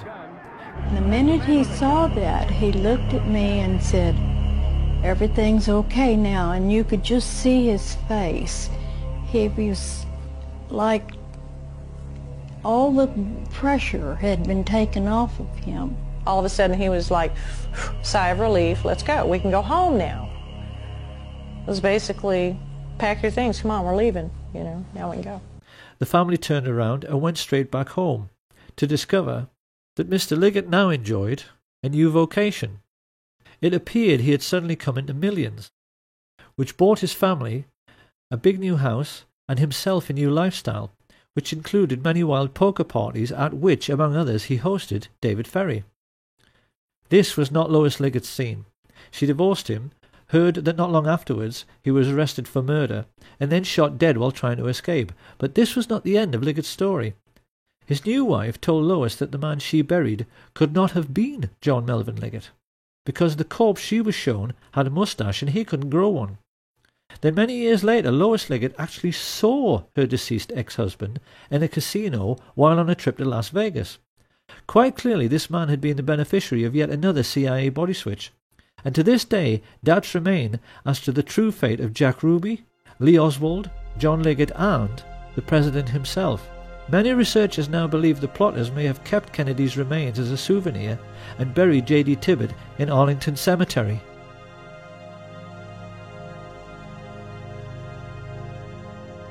All added together, the pilots, spotters, radio men, mafia assassins, embalmers, physicians, and corrupt agents from the FBI, CIA, and Dallas Police had cost the American Nazis $25 million, approximately $2 billion in today's money. But they could afford it. In the years that followed, they cynically kept the war in Vietnam going by putting in just enough troops so that the line never moved forward or back. And while the American fat cats grew fatter on the military-industrial contracts, their mafia friends used the CIA's complete immunity to smuggle trillions of dollars worth of cocaine and heroin around the world.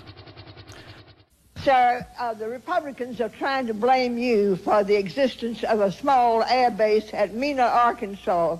This base was set up by George Bush and Oliver North and the CIA to help the Iran-Contras, and they brought in plane load after plane load of cocaine there for sale in the United States, and then they took the money and bought weapons and took them back to the Contras, all of which was illegal, as you know, under the Boland Act. But tell me, did they tell you that this had to be in existence because of national security? Well, let me answer the question. No, they didn't tell me anything about it. Of course, when criminals are making easy money, they tend to become lazy and careless, and this is what led to Watergate. Someone's here.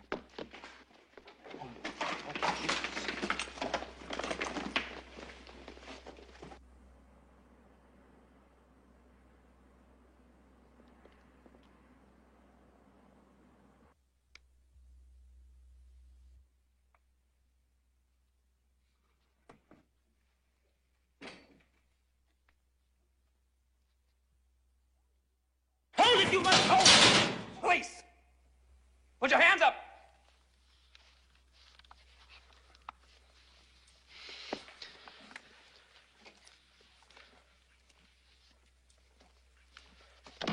Drop that jacket!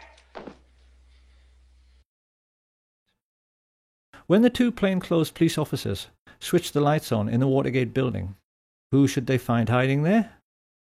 Frank Sturgis and Bernard Barker, who were working for E. Howard Hunt, exactly the same people who had murdered President Kennedy 9 years earlier.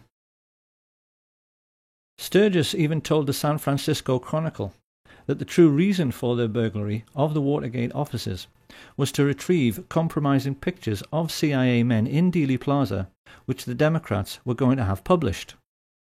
Of course, somebody had to take a fall for conducting such a woefully sloppy operation, and when Howard Hunt found himself in prison for 33 months, he rather turned against his old friends for making him into the patsy on this occasion.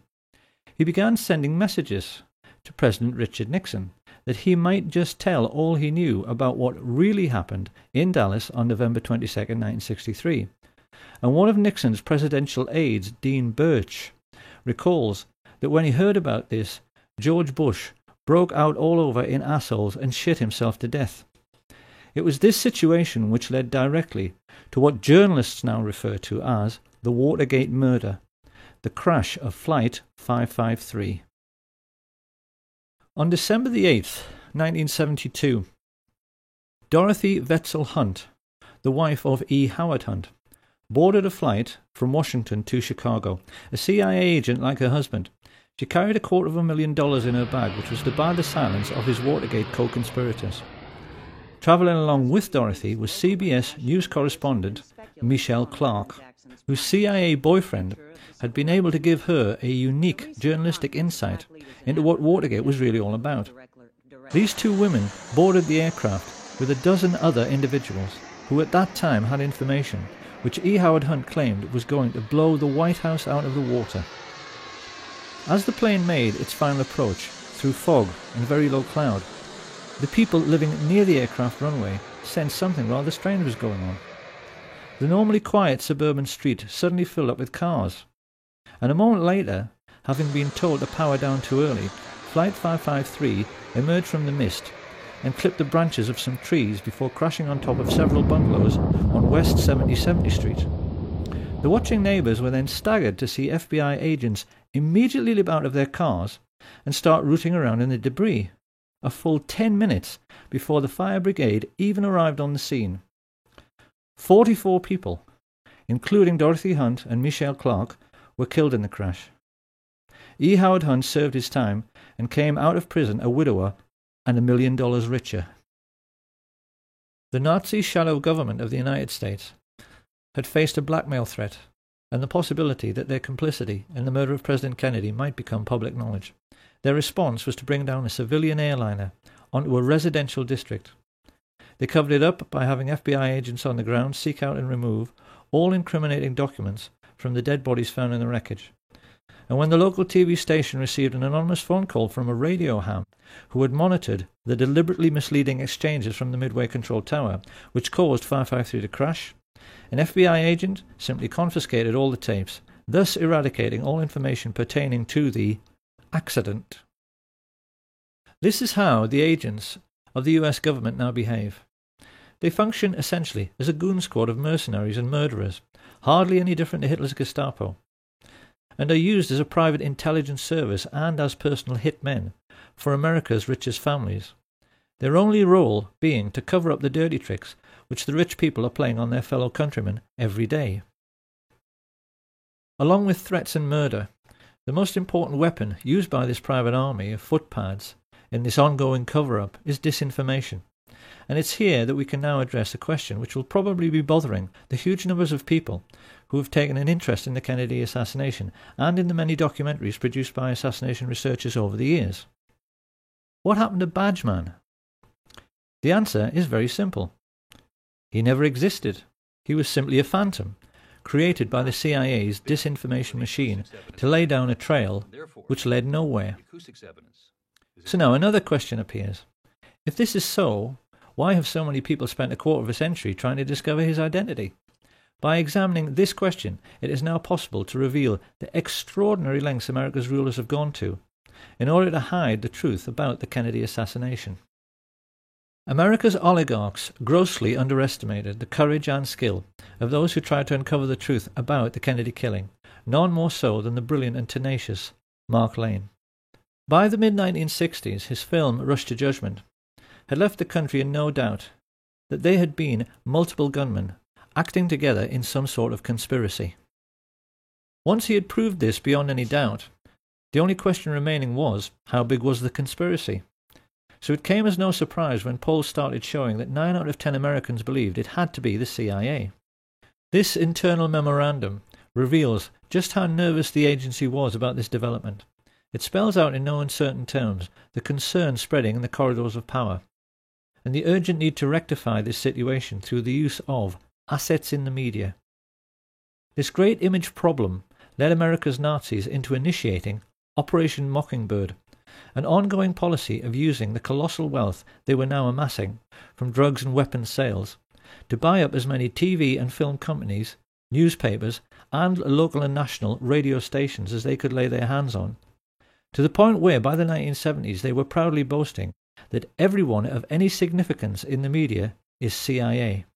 Do you have any people being paid by the CIA who are contributing to a major circulation American journal? We do have people who submit pieces to American journals. Do you have any people paid by the CIA who are working for television networks? This, I think, gets into the kind of getting into the details, Mr. Chairman, that I'd like to get into in executive session. Virtually every well-known journalist, newspaper editor, and television presenter became a secret CIA agent, as did many entertainers and film stars. The question now was how best to use trusted public figures like Walter Cronkite. And this was how the first investigative documentaries about the Kennedy assassination came to be made.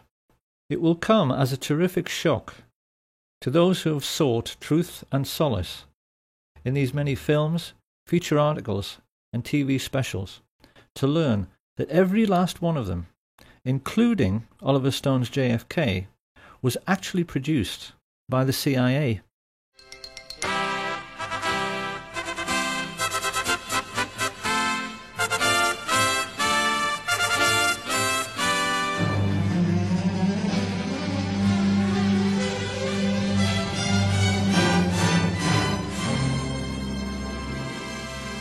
A classic early example of this kind of disinformation was the Nova film, which featured two scientists, Brian Holstrom and Steve Isabel, who found Badgeman in a tiny fragment of the famous Mary Moorman Polaroid through photographic enhancement, but when investigators took the trouble to actually measure the size of these three figures, it became obvious that they were so tiny they were too small to even be children.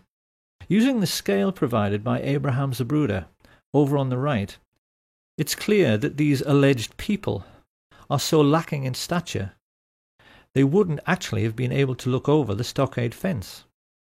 The truth is that they never existed. And so the question now is, who were Hallstrom and Isabel? And who, for that matter, was Gordon Arnold, the old-age pensioner who appeared in The Men Who Killed Kennedy to claim that Badgeman had kicked him and taken his camera? I could be the only one that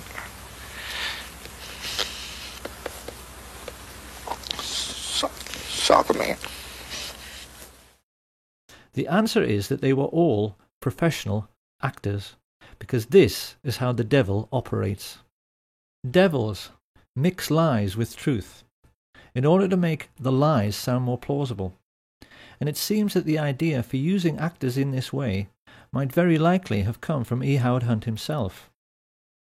After Hunt's deathbed confession, in which he admitted the involvement of the CIA, his son, St. John Hunt, posted many revealing statements about what kind of character his father was. It's quite well known that E. Howard Hunt wrote spy novels and screenplays. And when he was discussing this, St. John Hunt maintained his father tried to live his life as if every day was another exciting scene from a movie, to the total exclusion of his own family. The way St. John Hunt put it was, he would never cut carrots or go shopping with us or anything like that. James Bond doesn't have a family.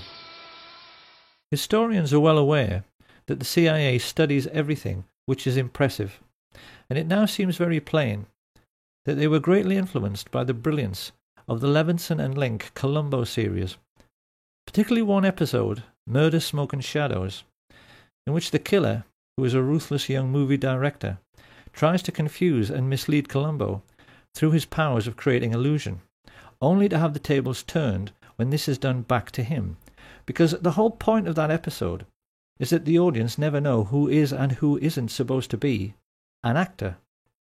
The Men Who Killed Kennedy series was laid out in the same way. Whilst a few of the interviewees, like the Willis family, were genuine, most of the people claiming to be witnesses were simply actors, whose only job was to keep people's minds on the grassy knoll, so they would never think about the storm drains and where the shots actually originated. Oliver Stone's film was made to serve exactly the same purpose. It's also very clear that the CIA spent a lot of time studying the emotional breakdown in interviews with people like the ambulance driver Aubrey Reich. Intelligence agents are fully aware that when an audience sees someone sobbing from grief on screen, they tend to become emotional themselves. This is how sensitive, humane people react. And when this happens, you're no longer thinking. And when you're no longer thinking critically, when you suspend skepticism for the sake of emotionalism, you can be fooled. I wanted to tell you why I grieve. But why I don't despair. I'm sorry. Of course, having heard this, people will wonder how anyone could be cynical to such a degree, and it's a perfectly legitimate question, because as we shall see later, this would not be the last time that the American public were fooled by actors sobbing on national TV, and these monstrous fabrications were not confined only to television. Saw the man. In 2003, a book was published called Blood, Money and Power, ostensibly written by Texas law attorney Barr McClellan. This book signalled a shift in establishment policy by claiming that Lyndon Baines Johnson, a natural suspect as the king who might have killed the king, was behind the entire plot, and used his own attorney, Ed Clark, to pay off the gunman.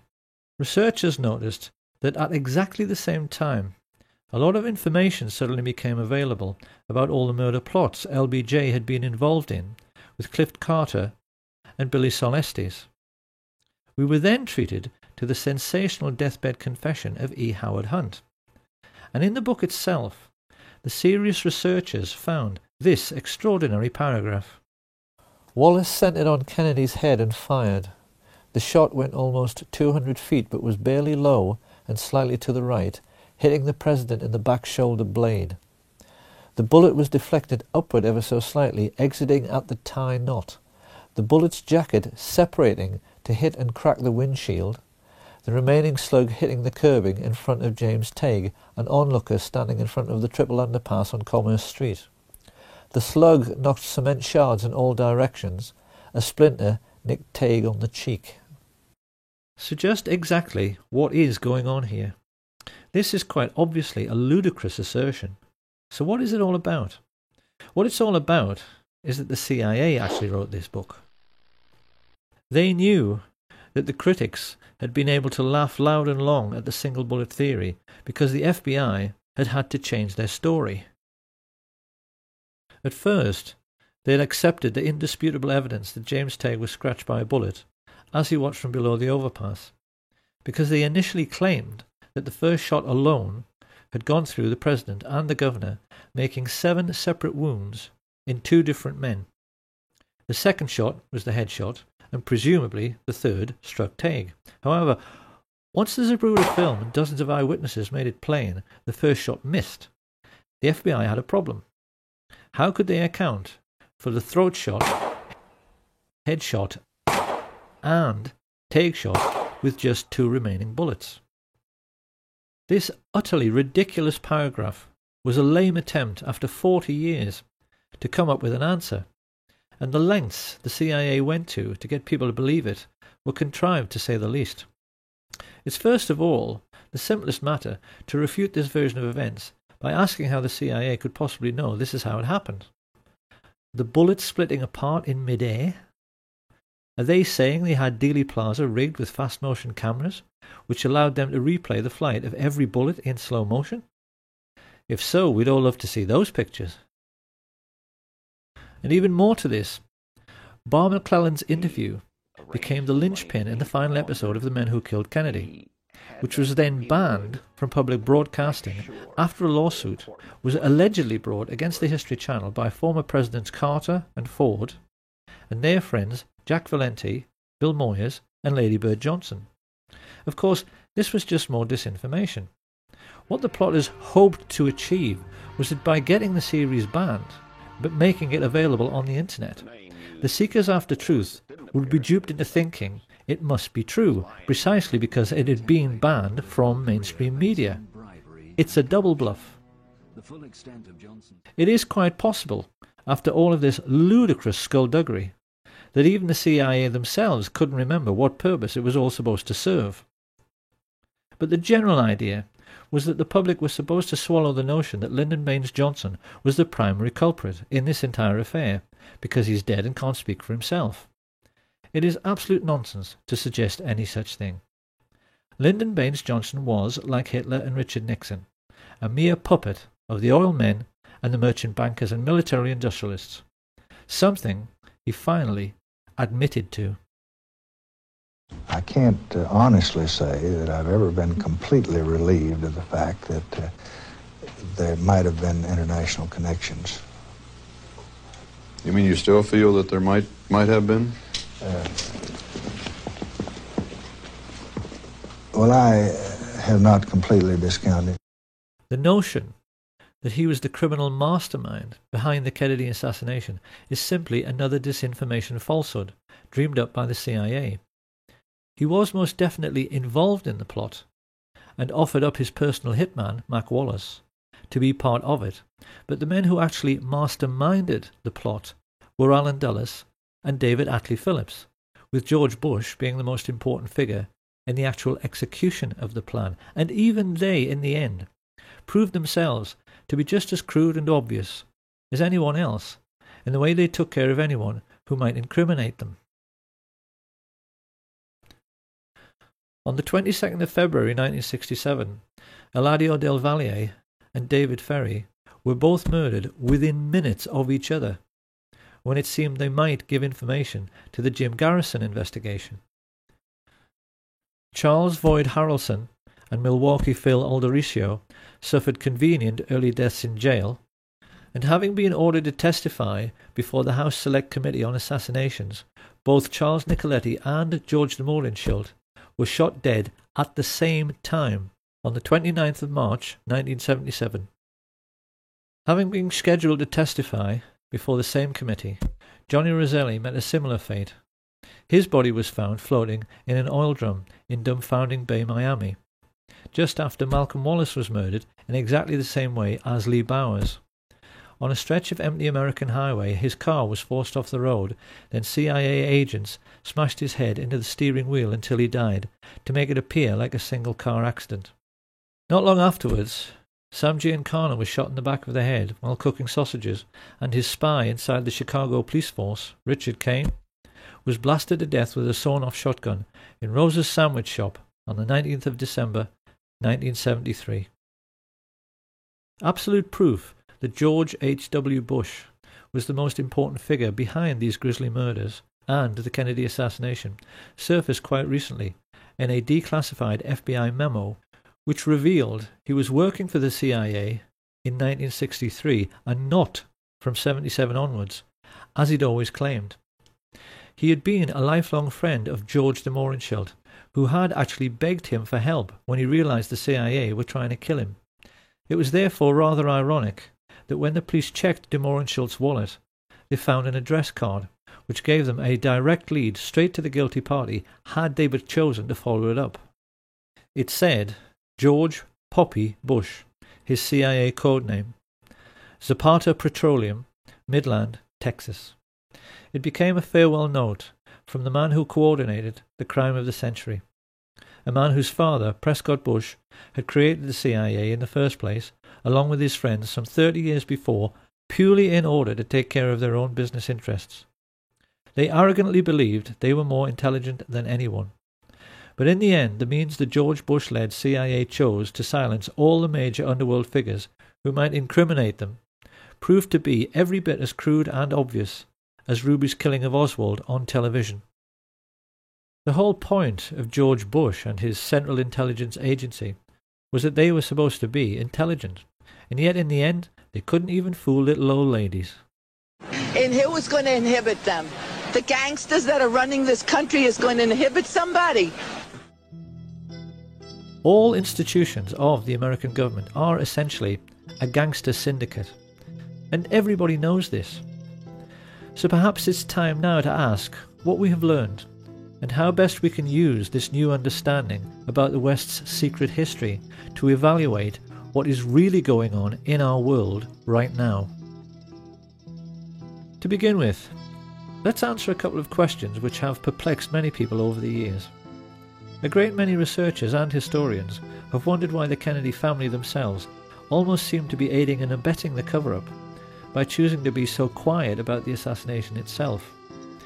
After the revelations of Chuck Giancana, there now seems little doubt that this is because they know a full disclosure of Joe Kennedy's dirty political dealings with the mafia would likely leave the Kennedy name in a very tarnished state. Up until now, history has tended to give the Kennedy patriarch a distinguished and squeaky clean image which went along with his appointment as the American ambassador to Britain. Like most things about the ruling class, this image is false, because it's clear that Joe Kennedy was every bit as big a crook as his business associate, Sam Giancana. However, it also seems necessary now to revise the entire history of the Kennedy brothers. The reputation of Edward Kennedy never recovered from the Chappaquiddick incident, in which Mary Jo Kopechne lost her life when she drowned in his overturned car when he allegedly drove off this unlit bridge whilst under the influence. At the time, the public believed this was a married man misbehaving, but it's come to light recently that our old friends Frank Sturgis and E. Howard Hunt were seen in the Martha's Vineyard area just prior to the accident. Once again, it's the same dirty people pulling the same dirty tricks. The media's treatment of this affair destroyed any chance Edward Kennedy might have had of becoming president, and we do now have to wonder if this was yet another example of the CIA controlling public opinion. To the same end, It is also now clear why such venerable institutions as the BBC and other prominent European broadcasters have assisted in the cover-up. They always knew the Kennedy assassination was a can of worms, and that if the whole truth in the story were pursued vigorously, it would lead right back to the gates of Auschwitz and the obscene profits which Europe's royalty and heads of state made from their investments in slave labour. This is a brutal truth which the West must now confront, and an equally brutal problem the United States must now face is the question of what has happened to the US military in the intervening years since it murdered its own commander-in-chief.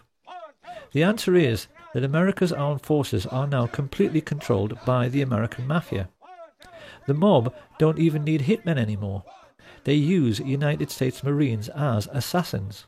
They are, as Sam Giancana said, one organization who keep a low profile while they control the world as a business. And in an effort to prove this is so, in 1998, Pastor Rick Strawcutter videotaped a quite remarkable interview with Kay Pollard Griggs, formerly the wife of Colonel George Griggs, who for many years was the head of NATO. He was also an alcoholic of that well-known kind who are shy and unable to communicate when they are sober, but who then cannot stop talking once they have a drink. During the course of a stormy marriage, punctuated by periods of domestic violence, which cost Kay Griggs many black eyes and broken bones, she learned that her husband had been turned into a brutal psychopath as a consequence of his military training, which included induction into what is known as the Pink Triangle, the Cherry Marines. Over the years, far too much has been written about Lee Harvey Oswald.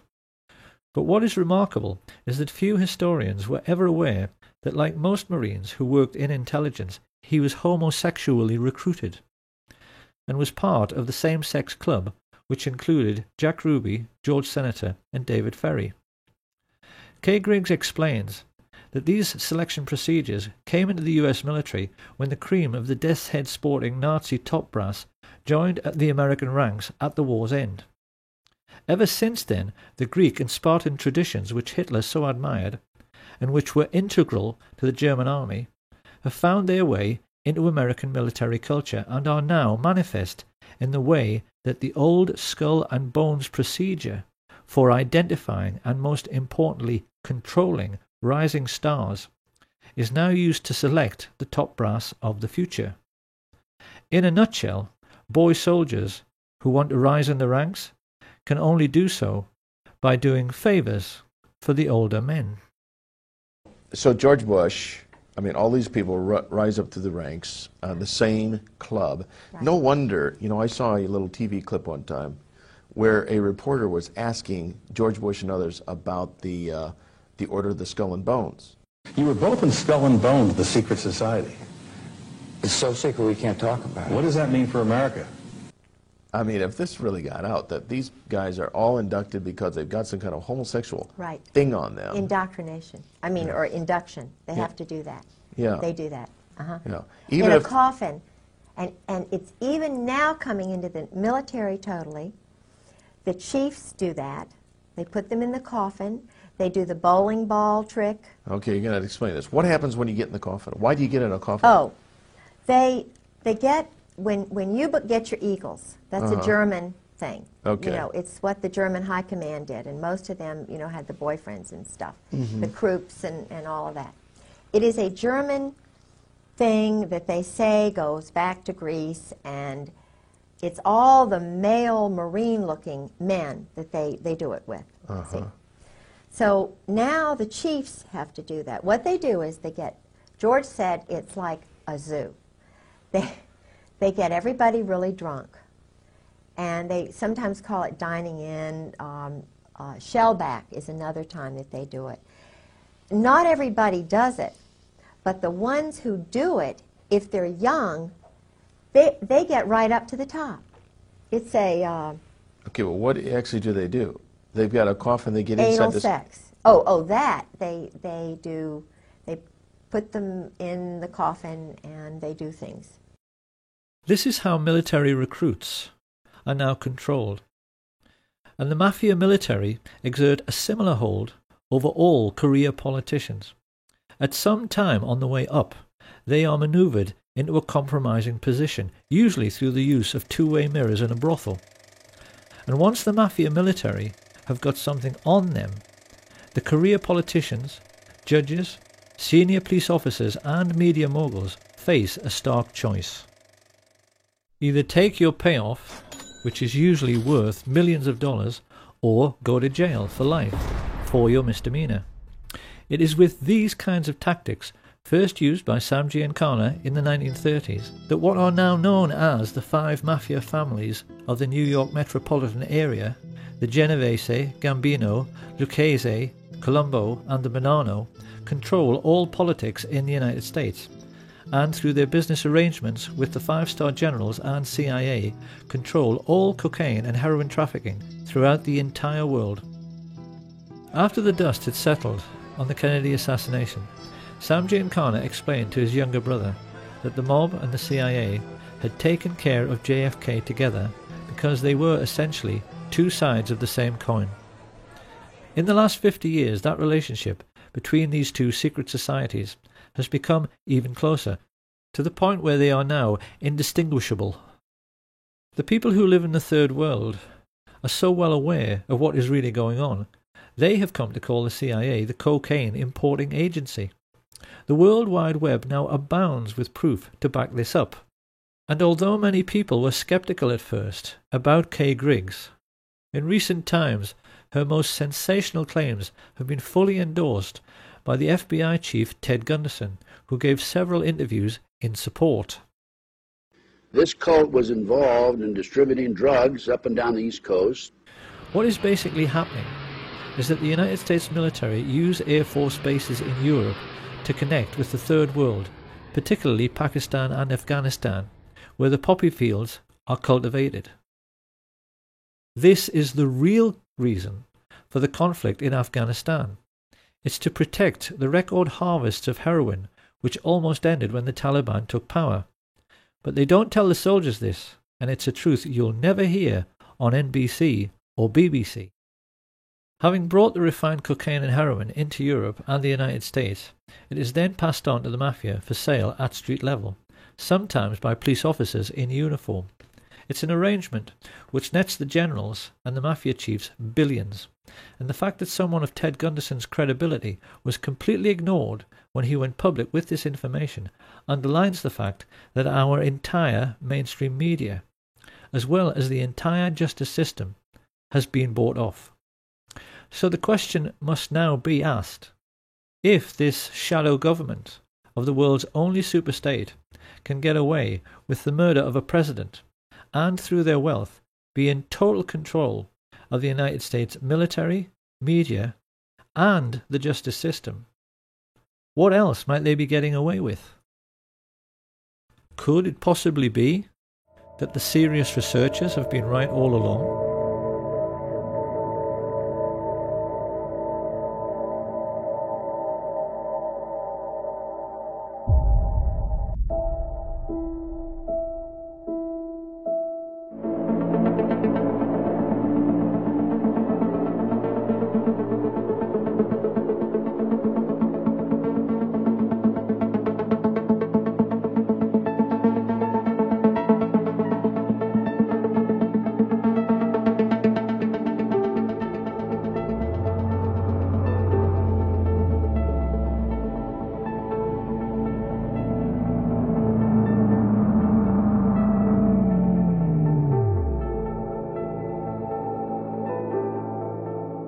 The official report was nonsense because aircraft fuel does not burn at even half the temperature required to melt steel, and that the towers defied the laws of physics by collapsing with perfect uniformity at free fall speed. Buildings in Germany which were bombed over and over again didn't collapse with perfect uniformity down to ground level. Avery also pointed out that in Kennedy's time, his chiefs of staff drafted plans to kill innocent people and commit acts of terrorism in the United States in order to whip up support for a war with Cuba. Code-named Operation Northwoods, these plans included hijacking planes, and blowing up ships and landmark buildings in order to stimulate a helpful wave of national indignation which could be used to oust Fidel Castro. And there wasn't anything exceptional in this initiative. Northwoods was an offshoot of the notorious Operation Gladio, a sustained campaign organized by MI6 and the CIA, which perpetrated many bombing atrocities in post-war Europe, which they blamed on what they said were communist terror organizations. A typical example was the horrific bombing of Bologna railway station in 1980. Italians will be appalled to learn this outrage was committed by the Americans and the British. But this particular atrocity, which like all others during this period was intended to keep people living in fear of a bogus enemy, so they would accept increasing state control by so-called strong leaders, illustrates only too well the fact that some 40 years prior to 9/11, the cabal of secret Nazis who killed Kennedy were making serious preparations for terrorist attacks upon their European allies and even upon their own country. In the 9/11 news footage, it is abundantly clear that the interviewees are actually paid actors, speaking lines which have been written for them. I feel like I was in a movie. This is exactly the same situation as in The Men Who Killed Kennedy. And because these are people who are being expected to perform, they tend to overdo it. I could be the only one that saw the man. They killed the president.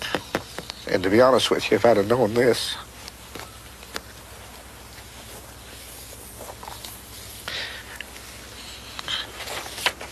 I wouldn't have given any interview. It is perfectly clear that the 9/11 street people are trying much too hard to convince their audience. Approximately several minutes after the first plane had hit, I saw this plane come out of nowhere and just ream right into the side of the Twin Tower, exploding through the other side. And then I witnessed both towers collapse, one first and then the second, mostly due to structural failure because the fire was just too intense. 9/11 was in reality just another CIA special effects movie production. And it really has become the Kennedy assassination's long-lost twin, because witnesses who know the truth of what really happened are all being murdered. This didn't stop some people from immediately pointing out that the London Tube bombings were a hoax. The alleged terrorists couldn't have ridden into London on a train which was cancelled. And seasoned researchers are now becoming quite surprised at how sloppy and obvious these alleged terrorist acts are becoming. Any detective would instantly realise the Woolwich terror incident was a joke. We were shown pictures of a supposedly decapitated man lying prone on the street. If that were true, he should be lying in a puddle of his own blood, and the alleged attacker would be soaked in blood all over his front from arterial spray. It is military deception practiced by the rich upon the poor in an ongoing class war. And the most important weapon at their disposal in this class war are television presenters. The BBC has actually become the Ministry of Truth from Orwell's 1984. Everyone working for the BBC today is a whore of the ruling class and a traitor to our way of life, because it is very hard to believe they are all unwitting accomplices in this class war. When we remember that it was some of the BBC's own journalists who revealed that the 9/11 hijackers were all alive, it's hard to accept that their news presenter colleagues haven't figured out the totalitarian nature of what people like Jane Stanley, who reported the collapse of World Trade Center 7 20 minutes before it came down, are really up to. And yet still they go on giving us reassuring smiles, while telling lies on behalf of the ruling class. So in order to make us believe we still have an enemy, and therefore have to live in fear, the rich had to provide us with a new enemy, and this is why in recent years they've encouraged unstable Islamic people to emigrate to the West. It's to provide us with a ready-made enemy. This is their master plan for this single superstate age. And it's for this reason that they perverted political correctness, to make people believe that anybody who refuses to go along with this new doctrine of multiculturalism is the worst person of all. In the West today, we've become quite used to seeing confrontations between the alleged lunatic fringe of Islam and indigenous white men who are trying to defend their culture from foreign influences. What groups like the EDL do not understand, however, is who is really pulling the strings here? Who is behind this? Who arranged this fight? Because any Roman senator would tell you this is simply the old maxim of divide and rule. The Romans invented this system. They always made sure that every conquered region pushed together tribes who were traditionally hostile to one another. The British copied this method after World War I by redrawing the entire map of the Middle East to make sure that the new boundaries always set one Arab tribe against another, particularly the Kurds. What we see on the streets of Britain and America today is the same thing.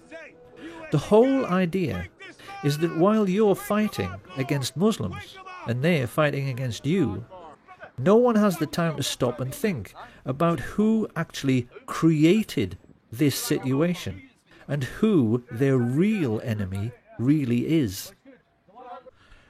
The rulers of the Middle Ages arranged a never-ending religious war between Catholic and Protestant for precisely the same reason.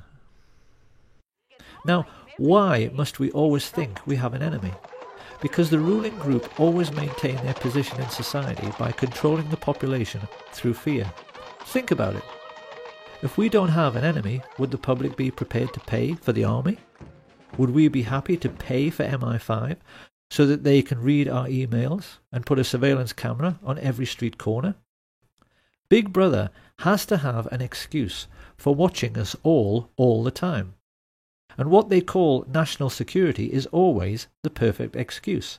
The moment you make a world at peace, it's gone. The keystone in the arch of ruling class power is gone if we don't have an enemy. So the rich are always going to provide us with an enemy forever. And the lesson we need to learn from all of this is that everything in our lives is and always has been a rich man's trick.